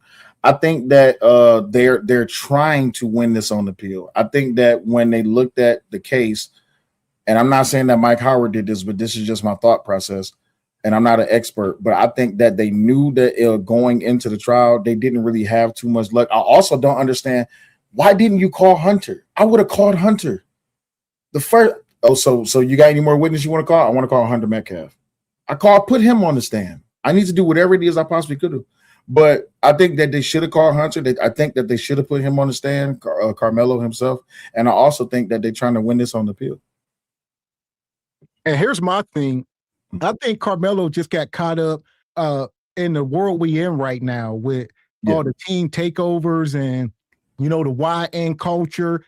And in my opinion, he is not that.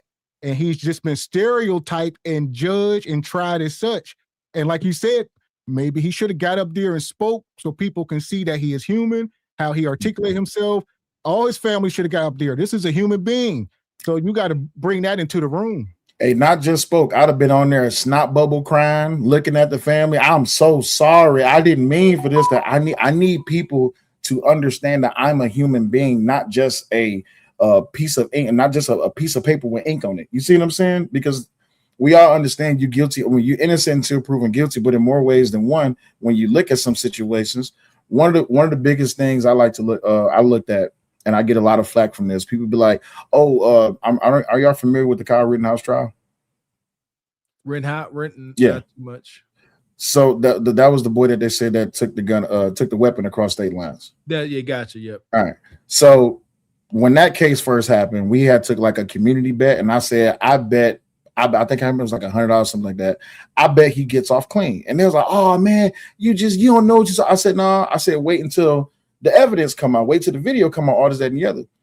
And once it all came out, when I sat there and I watched every second of that trial, I'm just like, okay, so I'm gonna use you two gentlemen just for example. Mr. Walker, I'm gonna use you just because you off mute for a second, right? So I'm chasing me, and 4 people is chasing you, and I trip you. You have a rifle in your hand. And I hit you with a skateboard. That's lethal force? The skateboard? Absolutely. You on the ground. It's a mob of people chasing you. I hit you with a skateboard. Is that lethal force? I seen the video. It looked wild. Hey, so you popping, right? Yeah. Okay. And then the other guy, he comes up and he tries to take your rifle off you. You popping. Yeah.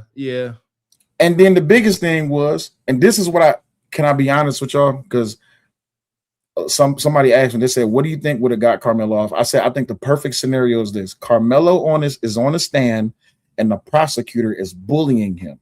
I said, I think that would look good. They said, why do you think that? I said, because the jury needs to see that this 17-year-old kid who's now 19 is getting bullied out of his pants by the prosecutor just to win a case. Do you know what won Kyle Rittenhouse that case? It was the moment when the prosecution picked up the AR and pointed it at him. If you get like from what like a lot of people who was at that trial, they was like that was a very uncomfortable moment because Kyle Rittenhouse, even though he's a defendant, why are you pointing that at him? And then when Kyle Rittenhouse started crying, he wasn't a grown man no more. He was a little boy. If I'm Kyle Rittenhouse, bully me, make me cry, do whatever. I need to look like a human to these 12 people. Those 12 people is the most important people in my life right now. They are the ones that's going to make the decision if I go into this big house or if I go back home. So that's I'm so upset with his defense because how much money did you charge these people to sit there and just say, okay, we're just going to take it? What? It couldn't have been. I couldn't have been his father in that courtroom. I'm jumping over that banister, and I got to have you. Even if I get contempt of court, you getting up on that stand. Good point, brother. Good point. We all agree that he should have took the stand. Don't know why he didn't. Don't know what was going on behind closed doors. Again, everything considered, still seemed like the fix was in big time. Yeah. Oh yeah, yeah. Like say, I hear what you're saying. I agree with you that they had all their ducks in a row systematically in that courthouse. This is the charge, and like you say, our opinions is different than what they put in them books. Like you said, 9-2 said this. That's what it is. But in my opinion, he was definitely railroaded as far as the sentencing and the charge that he received. I don't think he should have received a deletion charge and not nearly a fraction of that time. It just is what it is. I get it. A white kid was killed, and that's just the optics. This all-American apple pie kid, granted, but it is what it is. All right.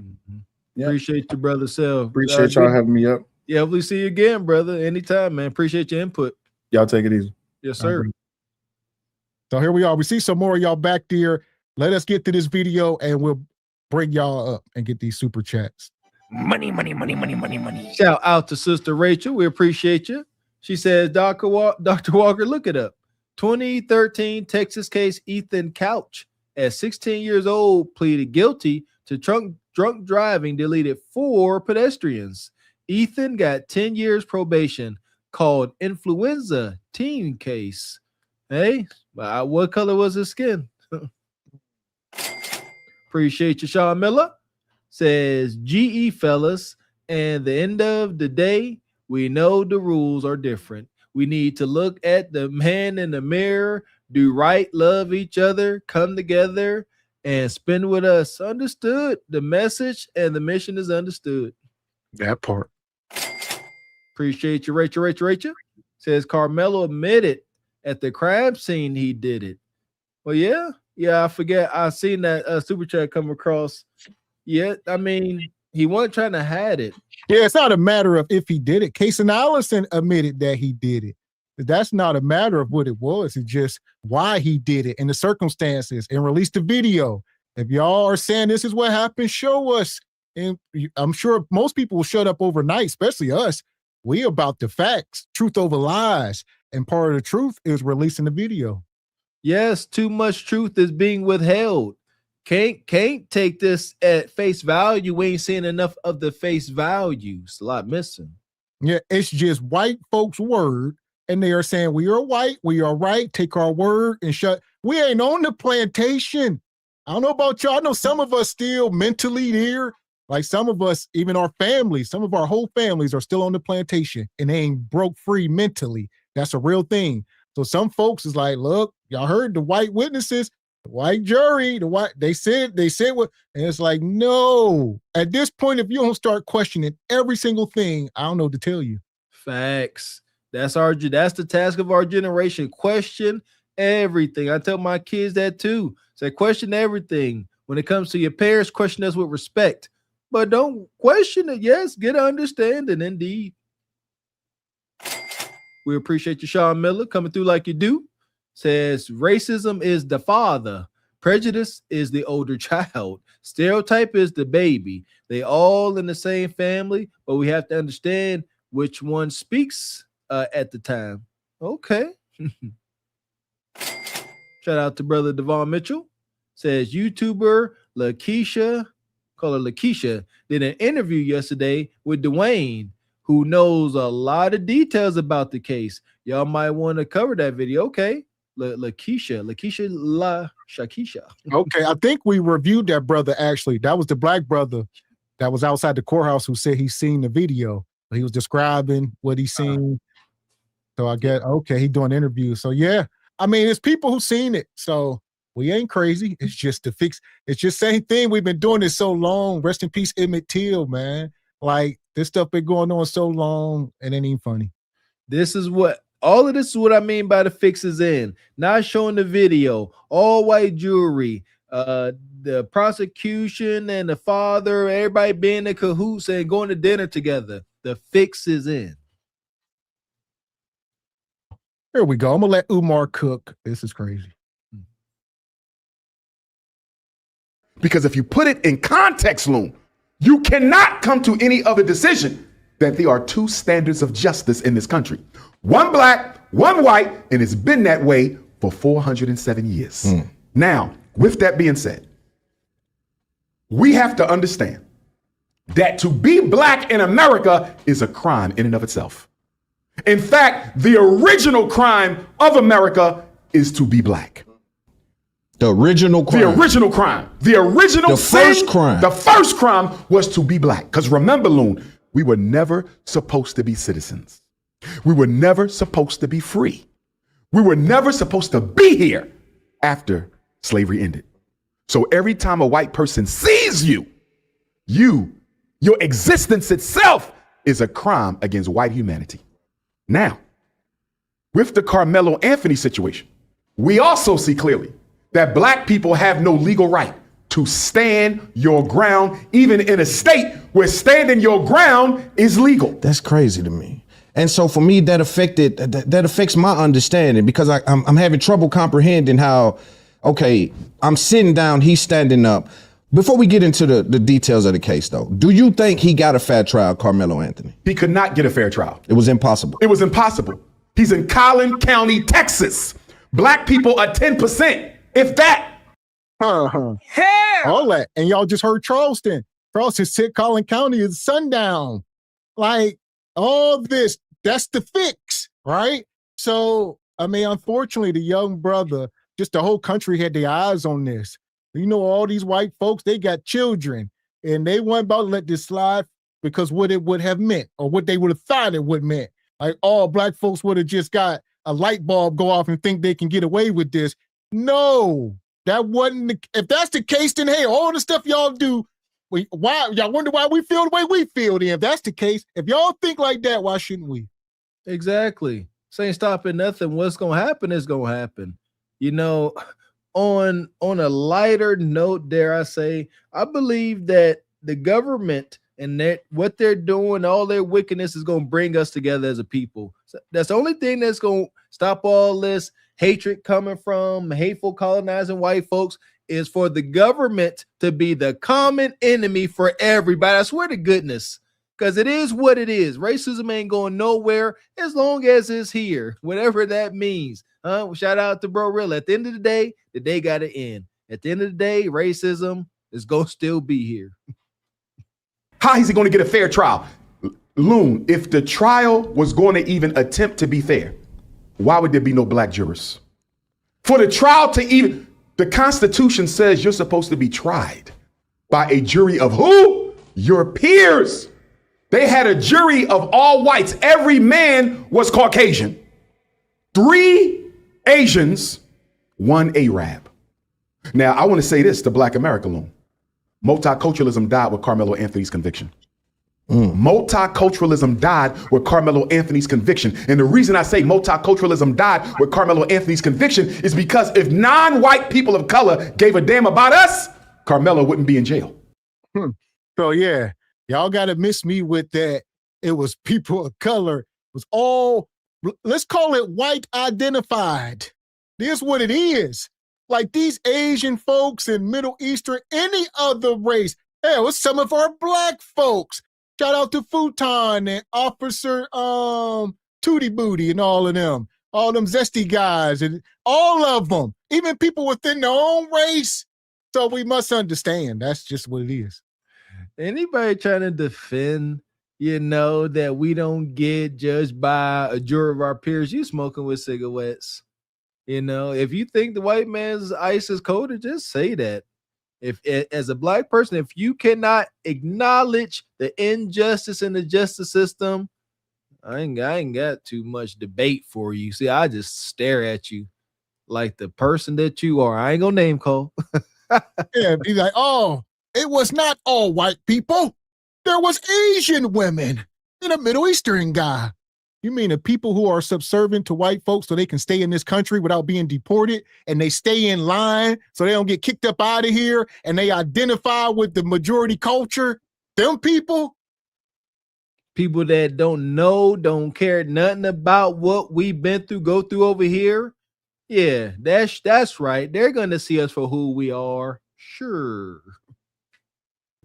Asians don't care about you. Arabs don't care about you. Argue Latinos don't care about you. If they did, Loon, why is there no difference in the outcomes when they are asked to weigh in on the guilt or innocence of African people? All non-blacks in America are white as far as consciousness and opinion goes. But I think it's always been a one-way street. I think black people has been so given with their love and understanding and their invites, and we receive very little in return for that. And why do we still give it? I don't know. I think we think it's a part of the barter system. I'm gonna tell you why we still get it. Because we don't give it to each other. That's a fact. If black love and compassion and forgiveness is universal, why we don't have none for each other? Right. It ain't universal, Loon. Compassion and love for your non-black enemies is not a function of your spirituality.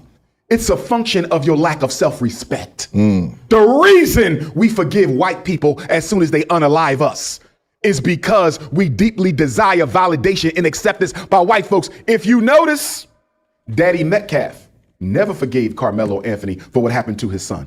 But let that have been a black mother or a black father. They would have forgave him the minute they got the phone call. We don't teach people to respect black life because we forgive them as soon as they take black life. You ain't never seen no white person forgive no black person. Even in a justifiable homicide, which is what Carmelo's situation was, they ain't never forgiven. Only black people do that. It has nothing to do with Jesus, Muhammad, or spirituality. It's about your need for white validation. Do you think that the 35 years felt like... Talk to him, Umar. You hitting on something. Even that brother Dylan Roof that deleted them people down in South Carolina in the church. Rest in peace. All right. To them women that was in the church and the brothers, everybody else in there. And they stopped him at Burger King. All right. To get him some food. The officers took him to Burger King on his way to the precinct. Did good job, boy. What you want? A Whopper? Double? Triple? What you want? And after that, the rest of the people in the congregation forgave Dylan Ruth, forgave him for what he had done. This is what Umar is talking about. There is no forgiveness. It ain't like, because like he said, you seen what Austin's dad, this is how they move. There ain't no forgiveness. So you trying to be fair when people don't operate like that, and you wonder why you can't get ahead, because you're trying to operate this way, but they don't move like that at all. And they pretty much setting the rules to the game. You see what I'm saying? You can't be moving this way when the rules is saying what it's saying. Umar on one with this one. He ain't told no lies, a lot of truth in what he said. We got to learn to value ourselves, value our own lives. And I will throw a little something extra in there. This is how the system was made to be. We didn't do this to ourselves. That's the part I think that is missing in the message. We didn't cause all this mayhem and dysfunction to ourselves. It's not our fault. However, it is our responsibility to correct things. But in trying to correct things, there are still systems put in place to stop us. It's nasty work. The reason why too many of us think white man's ice is colder. It was made that way. The system, white Jesus, all these things were put into place to make us feel this way. Again, it's not our fault. That's the understanding. But it is our responsibility. That's the conviction.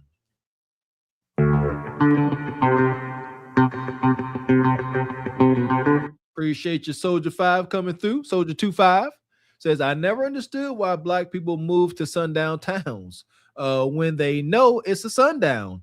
I shake my head sometimes. Most of us don't do that down here in Alabama. Some blacks say they want to be safe, but things like this are the outcome. Appreciate your Soldier 25. Yeah, I would.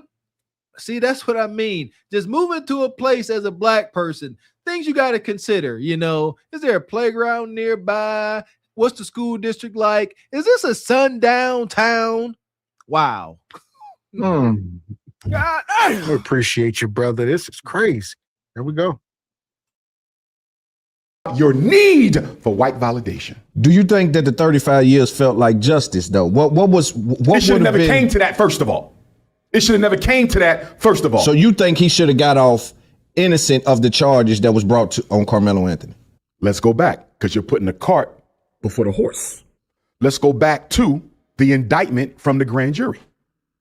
The grand jury decided Carmelo would be charged with murder. Who's on the Well, shout out to Umar. What are you doing, Umar? It should have never came to that, first of all. So you think he should have got off innocent of the charges that was brought on Carmelo Anthony? Let's go back, because you're putting the cart before the horse. Let's go back to Get him, Umar. What are you doing? On Carmelo Anthony.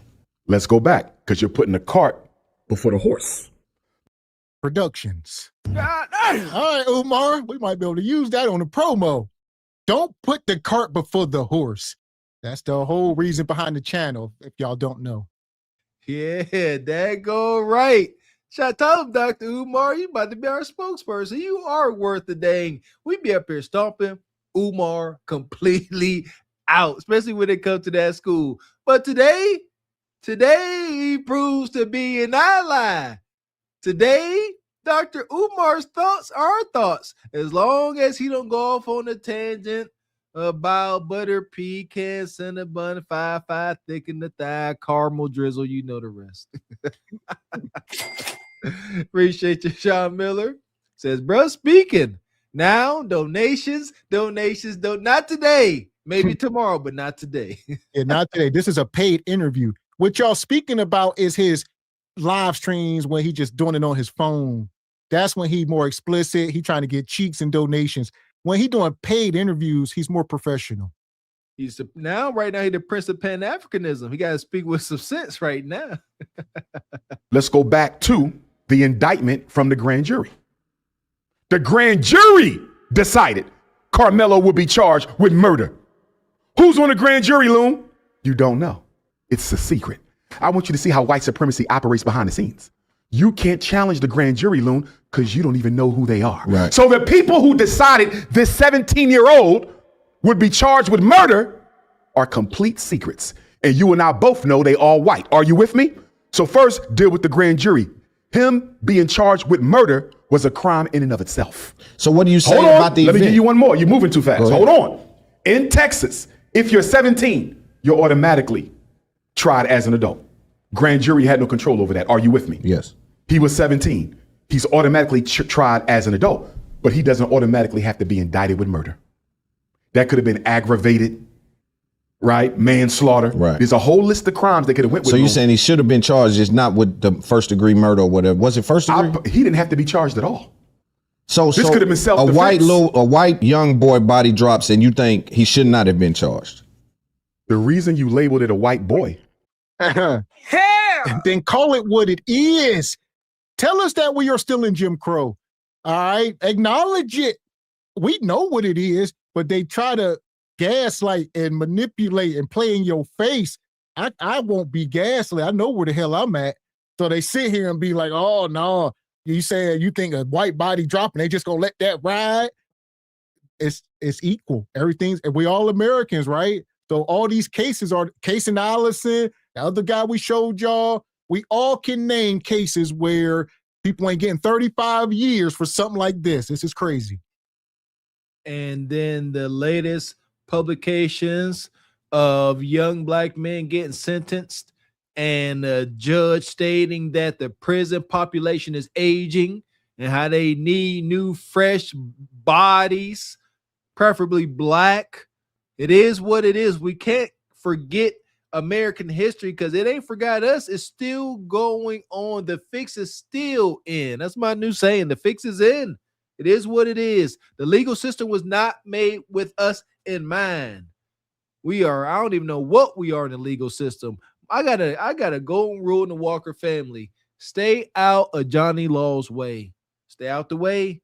He'll come in and get in your way if you don't do anything in the first place. When you're black, stay out his way. That's your best chance of not wind up in situations like this. The laws don't protect us. They only seem to hurt us. That part. And just like Umar is saying, we are all pretty much on the same page.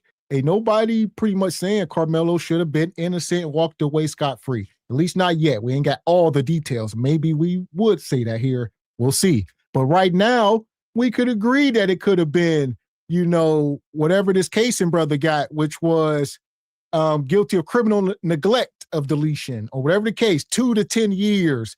Everybody, I would believe everybody can live with that. But no, the white body dropped. So now it's a different set of rules, i.e. Jim Crow, i.e. you go through the front door, we go through the front door, y'all go through the back door. It's 2 doors. It's 2 sets of rules. It's 2. You see what I'm saying? What country are we in? AmeriKKa. Does it mean nothing that Kaysen went looking for trouble and Aunt Carmelo Anthony went looking for shelter from the rain? And he was pursued by troublemaking bullies. But nevertheless, the injustice system strikes again. Is you're putting it within the context of the racism of American society. Let me flip it around for you, Loon.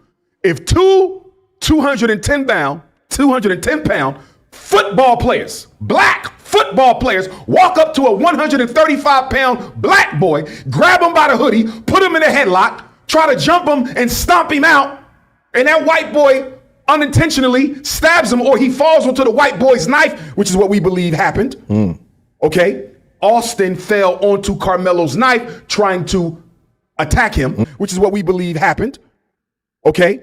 Austin fell onto Carmelo's knife trying to attack him because the knife is 3.5 inches. The cut was only 2. Loon, if I'm stabbing you, why am I going halfway with a knife blade that's only 3.5 inches? You fell onto my knife. Regardless, Loon, do you really think those 2 black boys who fell on that white boy's knife are going to get convicted of murder in 35 years? No. Man. So, yeah, it's speculation that he fell on said knife. Could it be true? Absolutely. Yes, we got to consider all things. We must understand. I mean, like you said, these the same folks that come out and say the brother George Floyd didn't die from that knee on his neck. And they can reason with that and say, nah. So we must understand where we at, people. But they can't understand this, though. But they can understand that. You can sit there and do that for 30 minutes or however long, and you should be good. Well, I done said my piece. I got a righteous bias. I'm gonna fix it. I got a bias in Carmelo Anthony's favor, but it's righteous. I'm acknowledging history and the injustice system. I believe the young boy did fall on it. I do. That's where my heart is, because of the injustice that keep coming out, hiding the video footage, the strong allegations of the prosecution, everybody being in cahoots. Yes, it could have happened. Why are they hiding this? This is 2026. Everybody got a phone on their camera. I'm going to keep saying it. If they had footage of Carmelo being the aggressor, they would have plastered it over every social media, Tiki-Taki, Grand Central Station, Times Square, the freaking Grand Canyon, all of that. They would have proved their point. And then they would have gave that brother 99 years but they couldn't. It didn't play out that way. So they kept things a secret, and they did what the colonizer does. They put the fix in. Of murder in 35 years. No. Do you think they even get indicted with murder? That's a fact. No, We I know they don't. You know Yeah. why? Because there's the case of another boy by the name of Kason Allison. Have you heard of him? No. Same year, same state.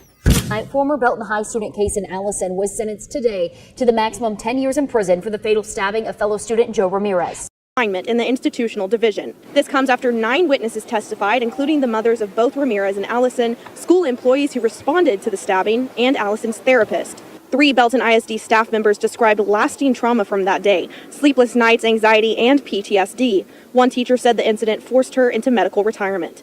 Joe's family tearfully shared how his loss has changed their lives and say they haven't received true justice. The defense presented Allison's parents and counselor, who testified about his growth and remorse over 3 years of therapy, revealing that Allison is now a father.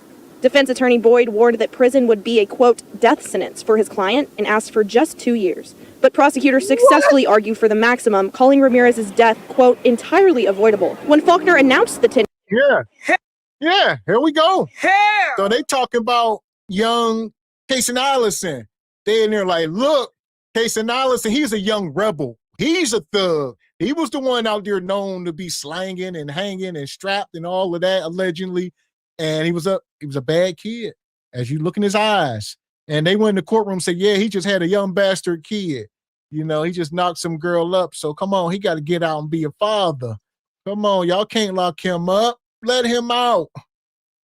See what I'm saying? I knew I wasn't tripping. The attorney's argument was he won't do well in prison. Give him 2 years. He won't do well. He's white. He's got a future. He's got businesses to run. Carmelo, he's a laborer. What he's gonna do? He's black. But Kason, he'll go in there. They'll try to do things to Kason. They'll be trying to touch him. Yeah, compare their transcripts. Like we said, Carmelo, straight A student all his life. Go look at Kason's grades. These are not good kids. Even those Metcalf guys, they were in trouble all the time. Like Carmelo, that's why folks going so hard, because it's an injustice. Like you said, there is people who need to go to jail. We understand. But no, we know what this is. If y'all know, we call it down the middle, even when it hurts. If we seen overwhelming information and stuff that Carmelo Anthony was a troublemaker, he was out here at these teen takeovers doing wild stuff. His parents could keep control of him, and it was this history of trouble. How it is with Metcalf, y'all know what we'll be up here saying. We got to do better by our kids. We can't have them out here like this. You get what you get. We call it down the middle over here. This ain't that. This ain't that at all. And we call it down the middle. The brother is a good young man, and the system trying to get a hold of him. This is the devil's work, if you ask me. Yeah, I'm getting spiritual.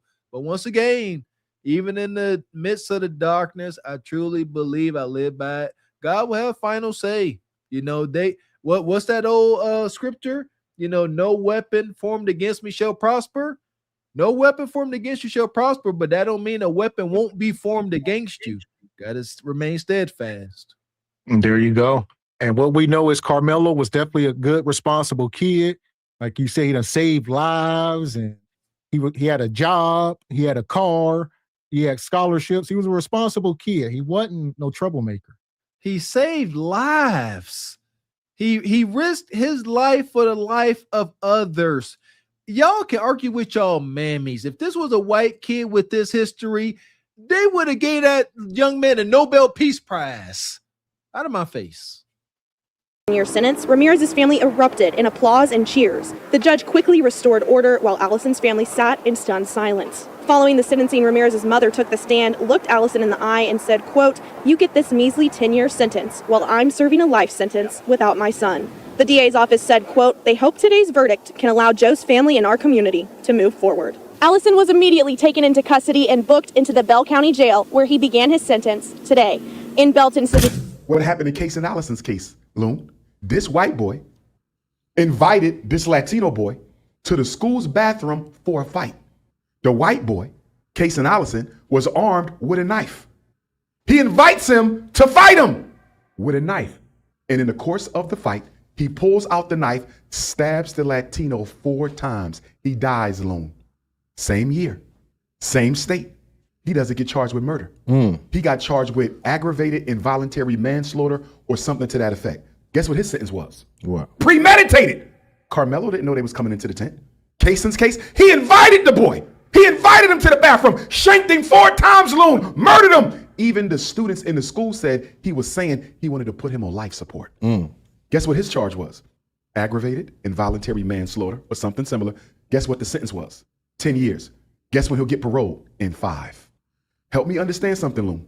Help me understand. Carmelo Anthony, Cason Allison. Same age, same state. The one, self-defense, murder conviction, 35 years. The other, premeditated stabbing 4 times, aggravated manslaughter. It's crazy. 10-year sentence.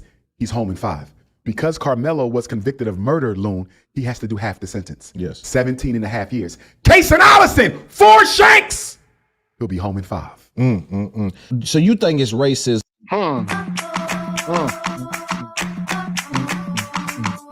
Listen, we're just calling it down the middle. So for all the people out there, I get it. There's deep conditioning to where white life is the most valuable life in this country. A lot of people think that. We don't. I mean, at best, we all equal, but you know we love our people, so we're going to leave it there. But no, we don't look at white ice as colder. So if people are conditioned to think, well, this young white boy's life is much more valuable than that young Ramirez life. And that's the sentence showed what they think, whose life is more valuable. I think we all need to do some self-inventory on this matter as far as valuing Black lives. I recall me checking myself many years ago. You know, you driving down somewhere in Pittsburgh, you see a bloody Black body. Me at the time instantly thought gang violence, drug deal gone bad. However, and then I checked myself. I said, I don't know what happened there. I said, I don't know what happened, but that's where my mind went. Then I asked myself, I said, Willie, what if that was a little white boy? What would you have thought? Somebody mugged him. He was minding his business. Somebody came and got him. We all, the system was made for us to look at each other as subhuman. Once you acknowledge that and check yourself like I did, that's, you know, I confess, then you can start to see just how wild it is. If you can see how you have been bamboozled, you can realize how the rest of the folks have been bamboozled. It is what it is. It is injustice. It is racism. Ain't no way around that. Man. Appreciate you, Soldier 25, coming through. Been a member for 29 months. We appreciate you. Says the doc said, cart before the horse. Boom, shakalaka. Yes, sir. Yeah! Boom, shakalaka! Appreciate you, Sister Rachel.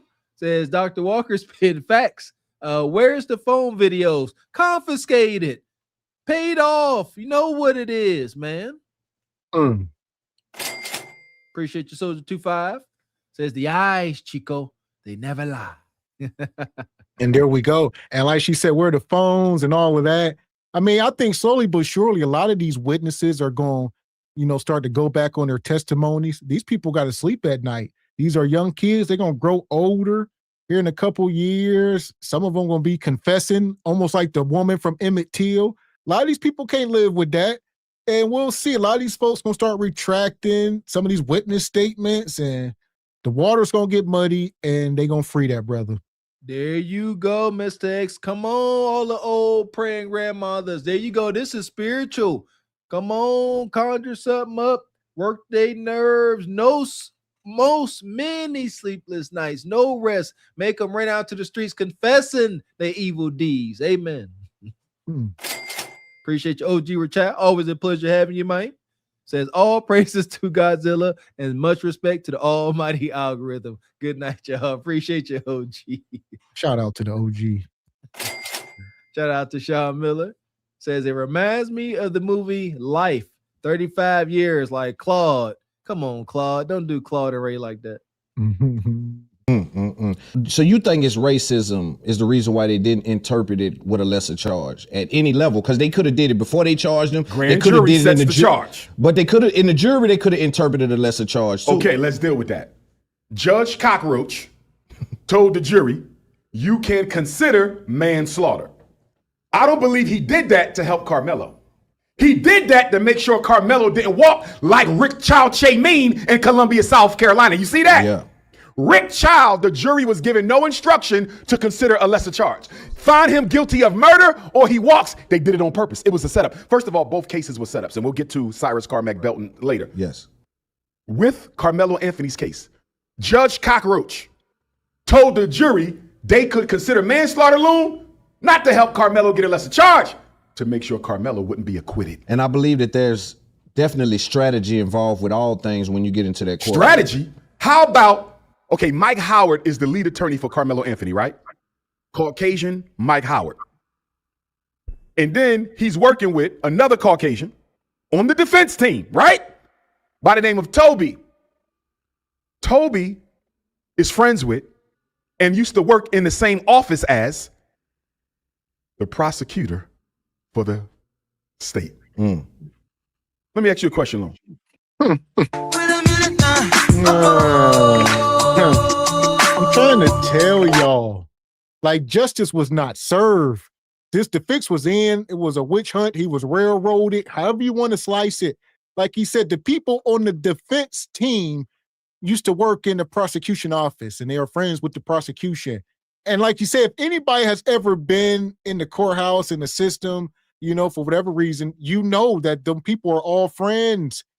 The judges, the lawyers, the prosecutors, they are friends. It is almost like WWF wrestling. They are performing in the side of the damn courtroom is the ring. They are performing. Once they walk back up that damn thing and go behind the curtain, they are friends. They have beers. It's WWF.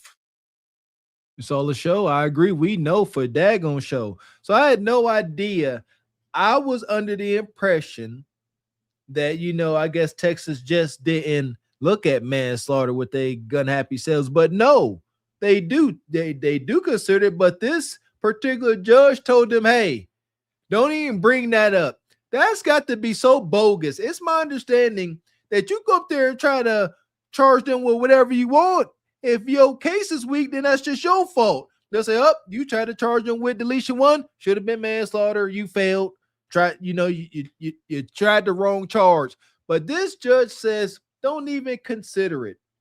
The manslaughter is the consciously disregarding of substantial and unjustifiable risk that death could occur without premeditation or intent to delete. Without premeditation or intent to delete.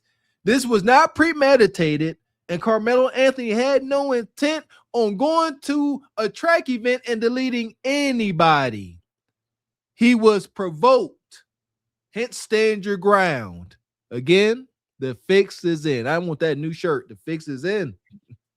And then they try to say, well, he did provoke because he said, you touch me and find out. But we also know that case analysis said the same thing. So no, he didn't say anything. He didn't say, touch me and I'm going to, do this or do that. He didn't say anything. It was an empty threat for somebody, and they was hurling real threats at him, telling them what they was going to do. And he was scared. Like, man, you going to do what to me? Y'all going to do this and we going to do that. And he like, look, But again, he didn't have a scratch on him. He didn't have a bruise. He should have had something on him. Like you said, the folks were saying that Metcalf jammed him up, grabbed him like this. What they say, a lineman push, grabbed him up under his armpits. I ain't gonna leave no bruise. And here's another thing that get on my nerves. When you dark skinned, it is pretty difficult to put a bruise on you. That's a fact. It just ain't the same. But when you got that fair white skin, you could thump you and you get black and blue. I hate that for us. Another thing I was saying is, like I said, what's the threshold? The man said he's in fear of his life and stand your ground. should he have waited till they threw him down those metal stadium stands? Throw him down the stands, maybe bop your head, get an injury. Maybe they can come down and stomp you out a little bit. And at that point, maybe you met the threshold to do something. No. And like you said, we got to be realistic. Metcalf was the aggressor. Carmelo Anthony was minding his daggone business trying to stay out the rain. And if I'm Carmelo Anthony, I wish he wouldn't have did what he did because hindsight is 2020. But I ain't about to sit here and let your big old self throw me down these steps in front of these girls. I got to keep going to this school and trying to navigate this life. And now I got to walk around the school knowing your punk butt done threw me down the bleachers. Even if he did so, absolutely not. Absolutely not. We do not have to be victimized just to get justice. Absolutely not. So the net of it is to daddies out there like Metcalf's father, teach y'all kids to be kind. Teach y'all kids not to be bullies. Teach y'all kids to leave people the hell alone. That's the net of it. And they will still be alive. Respectfully. It is what it is. Do you really believe that an attorney for Carmelo Anthony, black boy on trial for his life, has worked for years with the prosecutor prosecuting his client? Look at his loom. The man prosecuting your client is your friend. And you mean to tell me they wasn't sharing notes? You mean to tell me there wasn't a game plan? You mean to tell me that this wasn't a setup for the beginning? First of all, if I'm talking to Mike Howard, the lead attorney for Carmelo, why was Toby an additional defense attorney on Carmelo's case if he's friends with the prosecution? Right. That is a conflict of interest. And I personally believe the reason Toby was put on Carmelo's defense was to feed the strategy to the prosecutor. And then we find out later that the prosecutor and the judge and Daddy Metcalf are all friends. Complete conflict of interest through the whole case. The judge, if that is found to be true, if what is alleged is found to be true, that judge need to be snatched off the bench, but it don't even matter no more, Loon. You know why? He's retiring anyway. Right. Carmelo's case might be the last case of his career. So he just wanted to lynch one more ninja before he goes into retirement. Oh. Yeah, you heard it right. So the judge who gave him the sentence of 35 years, he took over the case. You know, he was leading it all and instructing. They say he was instructing people from the bench. He was instructing the prosecutors what to do, and oh, y'all missed this, and it was terrible that what they said was going on inside that courtroom, and everybody was just sitting back watching it for days. Nobody said nothing. I would have went. Like you said, I couldn't have been that father. So that's where Charleston come in. You know, then they say they walked out, which I don't know how true that is, but I guess they couldn't take it no more, so walked out before the sentence. And Charles said that's weak, so you at least got to stand there. Your boy looked back, ain't nobody back there. He just got to eat that. That's rough, but it's a lot, man. The kids should not be locked up like this. Oh, yeah, that's tough to critique again, you know. Yeah, you know, deal with the pain, be there and eat it. But I can understand maybe it's like he about to crash out. Like I'm seeing the injustice taking place. I see the racism and bias. Let me leave before, you know, I don't know. Like I said, it's tough. There's a time to be peaceful and there's a time to wage war, man. It just is what it is. I don't know. It's easy for me to say what I would have did. It's easy for me to say, oh, I would have aired it out. Everybody got to go. Easy to say until you done been through what the Carmelo Anthony's family has been through. Constantly moving, constant deletion threats, losing your job, freaking unimaginable embarrassment and humiliation, losing your job. Like, that's crazy. Like, everybody wrapping their mind around that. All this case going on, you got to constantly move. Then you the man, you come home to your woman, your wife, and I lost my job. Just zero peace, anxiety through the roof. Yeah, it's hard for me to be hypercritical of them in this instance, man. Okay, what do you say to people who say, just the way that you just reversed the roles and you gave that scenario in which I agree with, What do you say with people who reverse the roles the other way, saying that Metcalf is in a situation Carmelo is in? So you would want him to get life, but would you want Austin to get life? If Carmelo died, would you want Austin to get life? It would depend on even if the system said he wouldn't. Would Dr. Umar Johnson be using his platform to say that little boy should get life for what he done that night? One thing about us as African people, no matter how much hell we've caught in this world and in this country, we are inherently a just people. If those two black football players bully and try to gang stalk a smaller white football player, and that smaller white football player out of self-defense pulled out a knife, and that larger black football player bent down and grabbed him, and in so doing stabbed himself because the blade was only 3.5 inches, he probably didn't even see it. Do I send that white boy to jail for the rest of his life? I do not. I do not. So Dr. Can Dr. Umar acquit a white boy of murder and self-defense? Yes. Absolutely, I can if the facts show that. There you go. The facts show that. It's facts-based. Ain't nobody just operating sheerly off of race. That is what y'all are doing. So we can only try to combat it eye for an eye. I don't know no other way to move. Like, you can't be like, oh, this is how they operate, but we're going to keep praying and marching. No, you know how they operate. But yeah, we got the ability to call things down the middle because we ain't y'all. And that's what y'all fear, is that if we do get any power, we're going to be as wicked as y'all. But we ain't. We are good-spirited people. We ain't evil inherently. They've said that. I do believe that has been documented in history. I do believe that is one of the reasons why the colonizer does not want to allow us, give us a fair shake, reparations, because they fear that if we get in any position of power and authority, we will do to them what they did to us. They've said it. We don't want y'all doing to us what we did to y'all. That wouldn't be cool. We know what we did to y'all. That looks terrible. Yeah. Not only what they have did, but what they continue to do. So, you know what I mean? It's a continuous thing. That's why I think a lot of us think, and that's another psychological thing. Oh, they freed the slaves. Oh, civil rights bill. Man, listen, they woke. If Dr. Umar can call it down the middle like that, y'all know how he roll. He quick to talk bad about a colonizer, real quick. Hey, if the facts show it is what it is, and that's where we are. We don't have enough facts. What do we have? We got a whole bunch of hearsay, allegations. You know, I guess some folks were able to sign in and see grainy video footage that now has been confiscated and or deleted. We don't have enough facts. All we have is a lot of white folks saying the same thing. And I hear y'all off. They all saying the same thing. Can't be untrue. Yeah. Tell a clan that. Yeah. Go tell that to Emmett Till's mom and them. They said the same thing then. That's called they on code. Something we need to learn. That's what we up here preaching.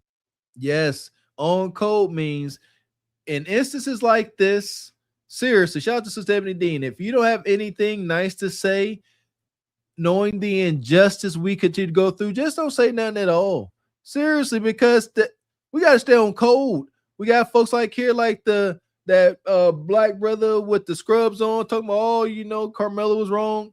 Just shut up, dude. You ain't making that no better. You ain't about to be accepted by the colonizer community. Relax. And there you go. If you want to be white, just say so. We can accept that as well, and we can move accordingly. That's it. Just say, start all your videos off with, before I go, just let y'all know. I wake up every day and wish that I turn white. Shout out to Uncle Ruckus and Reverse Revitiligo. But nonetheless, we done dropped the link one last time. All right, before we get out of here.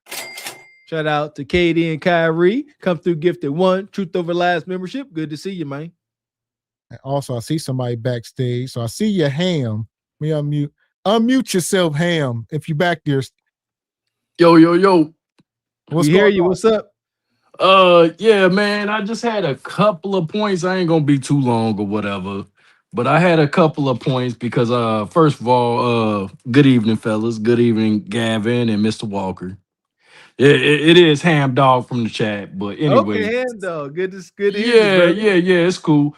But yeah, I basically I was real passionate about this. I probably wouldn't even popped up or showed up or said nothing, but I am kind of passionate about it, and I do got a couple of points that I know y'all probably didn't point out.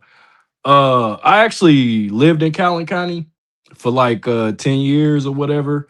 So first of all, I don't really think it's like a sundown town. You know, basically it's a suburb of Dallas.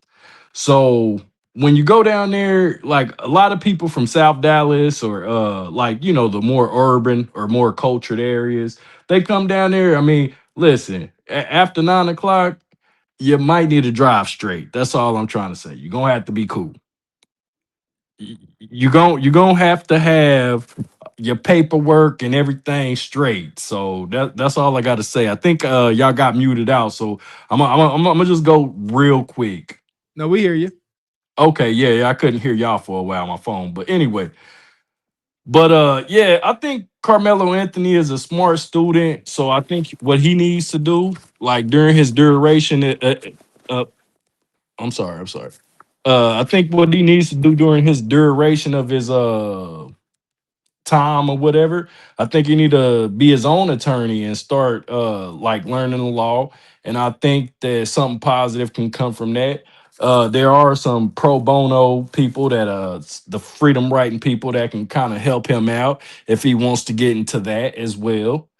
Um, I did think he got railroaded, and I think his family need to probably get a YouTube so they can kind of probably come up with their own income some way somehow outside of the GoFundMe. They need to be do what the other guy, the builder guy There you needs go. to do and figure out a way to get some money up out of it because they can get it. The main thing that I think that I didn't hear that I when I was listening is I was listening to the media and they kept saying, oh yeah, he was in another tent and all this and all that.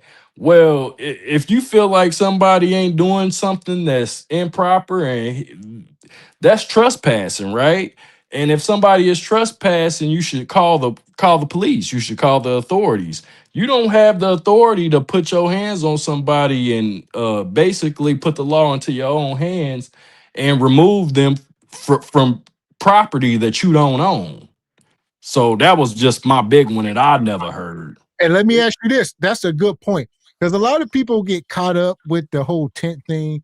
But we all know they were at some private, stadium or whatever the case. Some stadium. You are inside of a stadium in the stands. It was not in your backyard. Now the tent may be yours, but you don't own these bleachers. So if somebody's sitting up under the tent, I've never heard nobody say this. Why didn't they pick the tent up and move it? Because they don't own the bleachers. They can move the tent if you want. You see what I'm saying?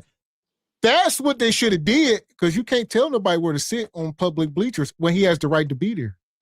I'll be honest, man, it just offends me like to the highest degree. Like if I'm sitting on public property, how do you feel as a resident or a citizen to where you gonna cause harm to me and my body and remove me? You need to call the police. Like the same, because they would have said the same thing to me. You know what I'm saying? Like call the authorities. Well, we've all been in high school before most of us. I have to imagine. We know that energy. That Metcalf boy wasn't trying to call no authority. He said he had something to prove. He had some peacocking to do, and he didn't care to call any elders or authorities because, yeah, he gonna prove a point. He the big dog, and he knew they knew, not he. They knew they had Carmelo outnumbered. Why call anybody? We gonna get him. We gonna handle this.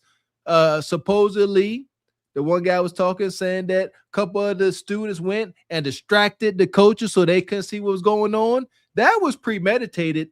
The assault on Carmelo was premeditated. He protected himself, but he was deemed to be the aggressor. Man, I agree with you 100%. I only had like two more points.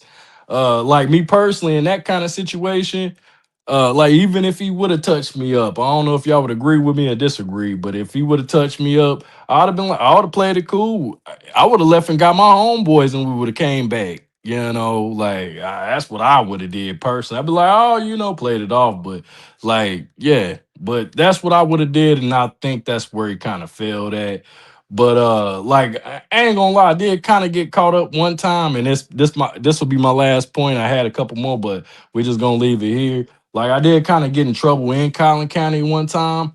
And I kind of got hemmed up, and I wanted to be tough because I seen y'all play some videos of the Bonquistas all hollering when they get caught up and hemmed up when they at the spot. You know what the spot is. And yeah, when that big old boy came in, and yeah, it just let me, yeah. Like when you ain't got no authority, bro, just chill out. Like you ain't got no authority in them places, and we trying to live to see another day. Go ahead and sit down. My cases got dropped, of course, but if you go acting crazy in them places where you ain't got no authority and your people ain't around, you can't call nobody. Like, yeah, it can be a bad situation. Yeah, for And there sure. you go. Salute to your brother. Definitely not judging you for saying that you would be smarter in the situation. That's the way to be, and I hope I'm clear. Anytime I talk about crashing out, I always acknowledge it's ignorance. But yeah, obviously hindsight's 2020. Carmelo should have handled this differently. That's easy for us to say though. I got one. I got one last note. Let me say this real quick. I was gonna Yeah. say what you said to the whole thing. I believe in self-defense.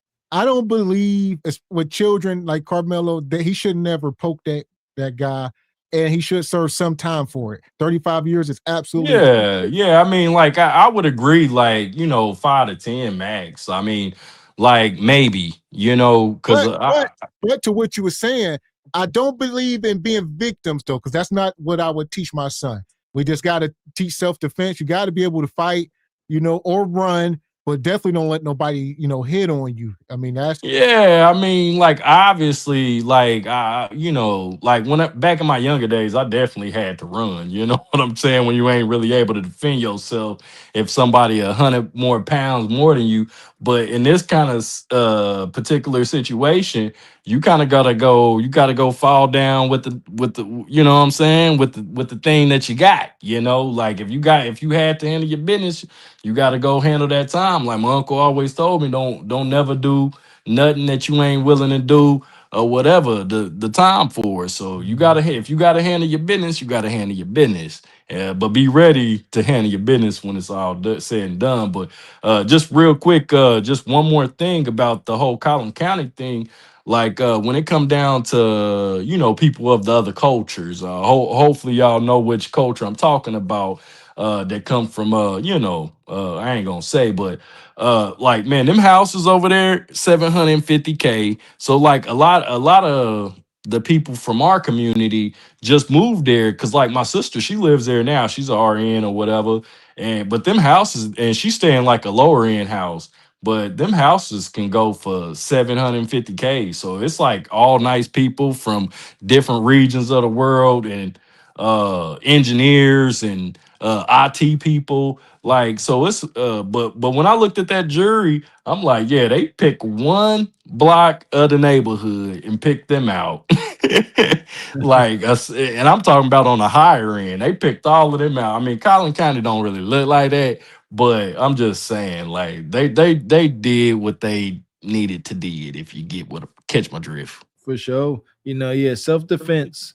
I think that's critical. My oldest son getting to the age, teaching him some pointers.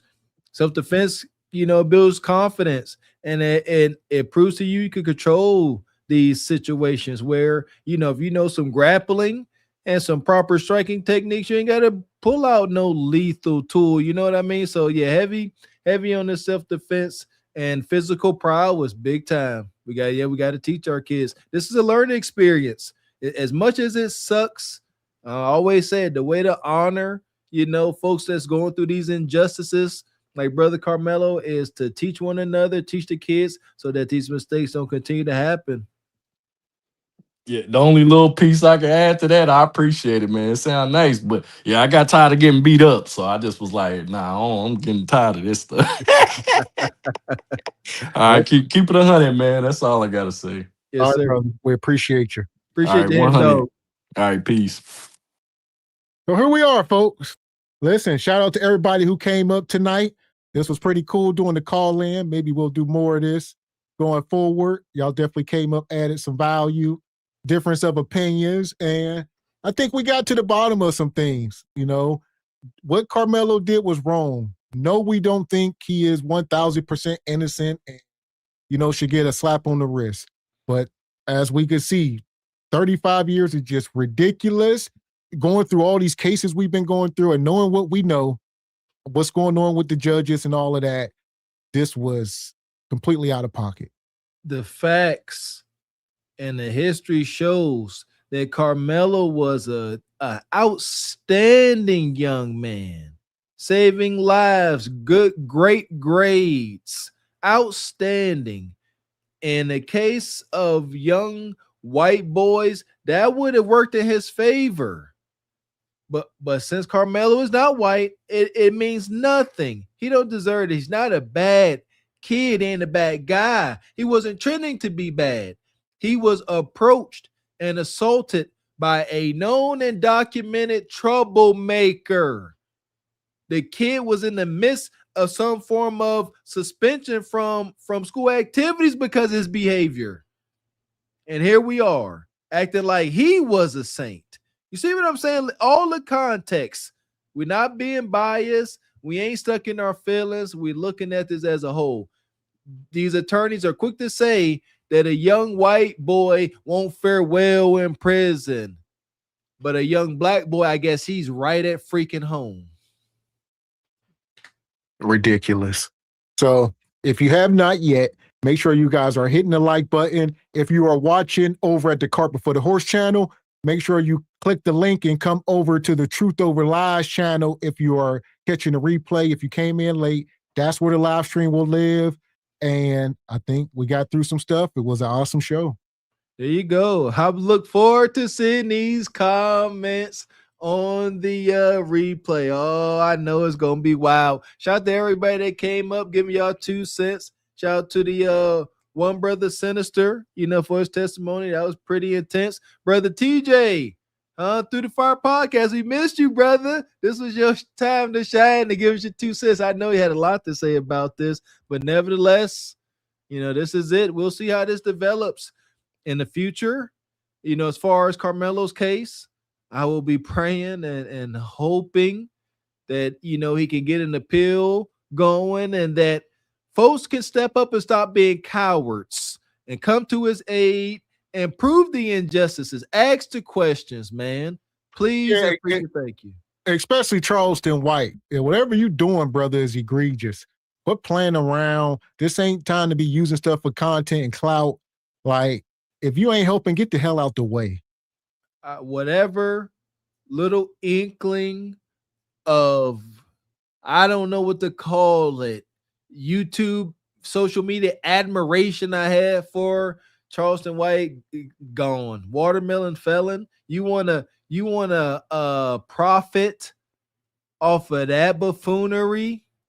Your soul can't have a price. It obviously does, but it shouldn't. Your soul should not have a price at all. That part. So listen, shout out to the whole Truth Over Lies family. Like I said, if you're over at Cart Before the Horse, come over to Truth Over Lies and subscribe and watch all the content over there. And we'll be back up here Thursday for Single by Choices.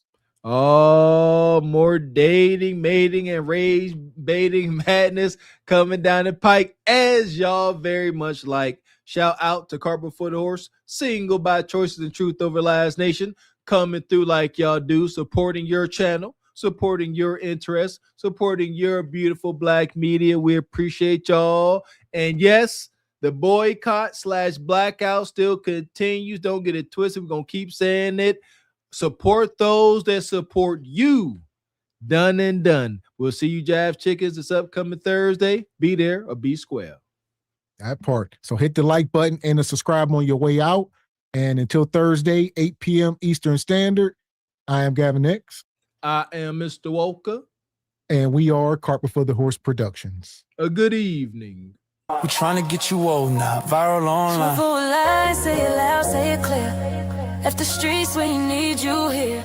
Quarters of vision, fit your focus, kids. Break generational suffering. Truthful lies, say it loud, say it clear. Left the streets when you need you here. Quarters of vision, future focus, kings. Break generational suffering. We don't profit off death. We don't clap for destruction. We here to build men. Not Berry boys. Not Berry boys.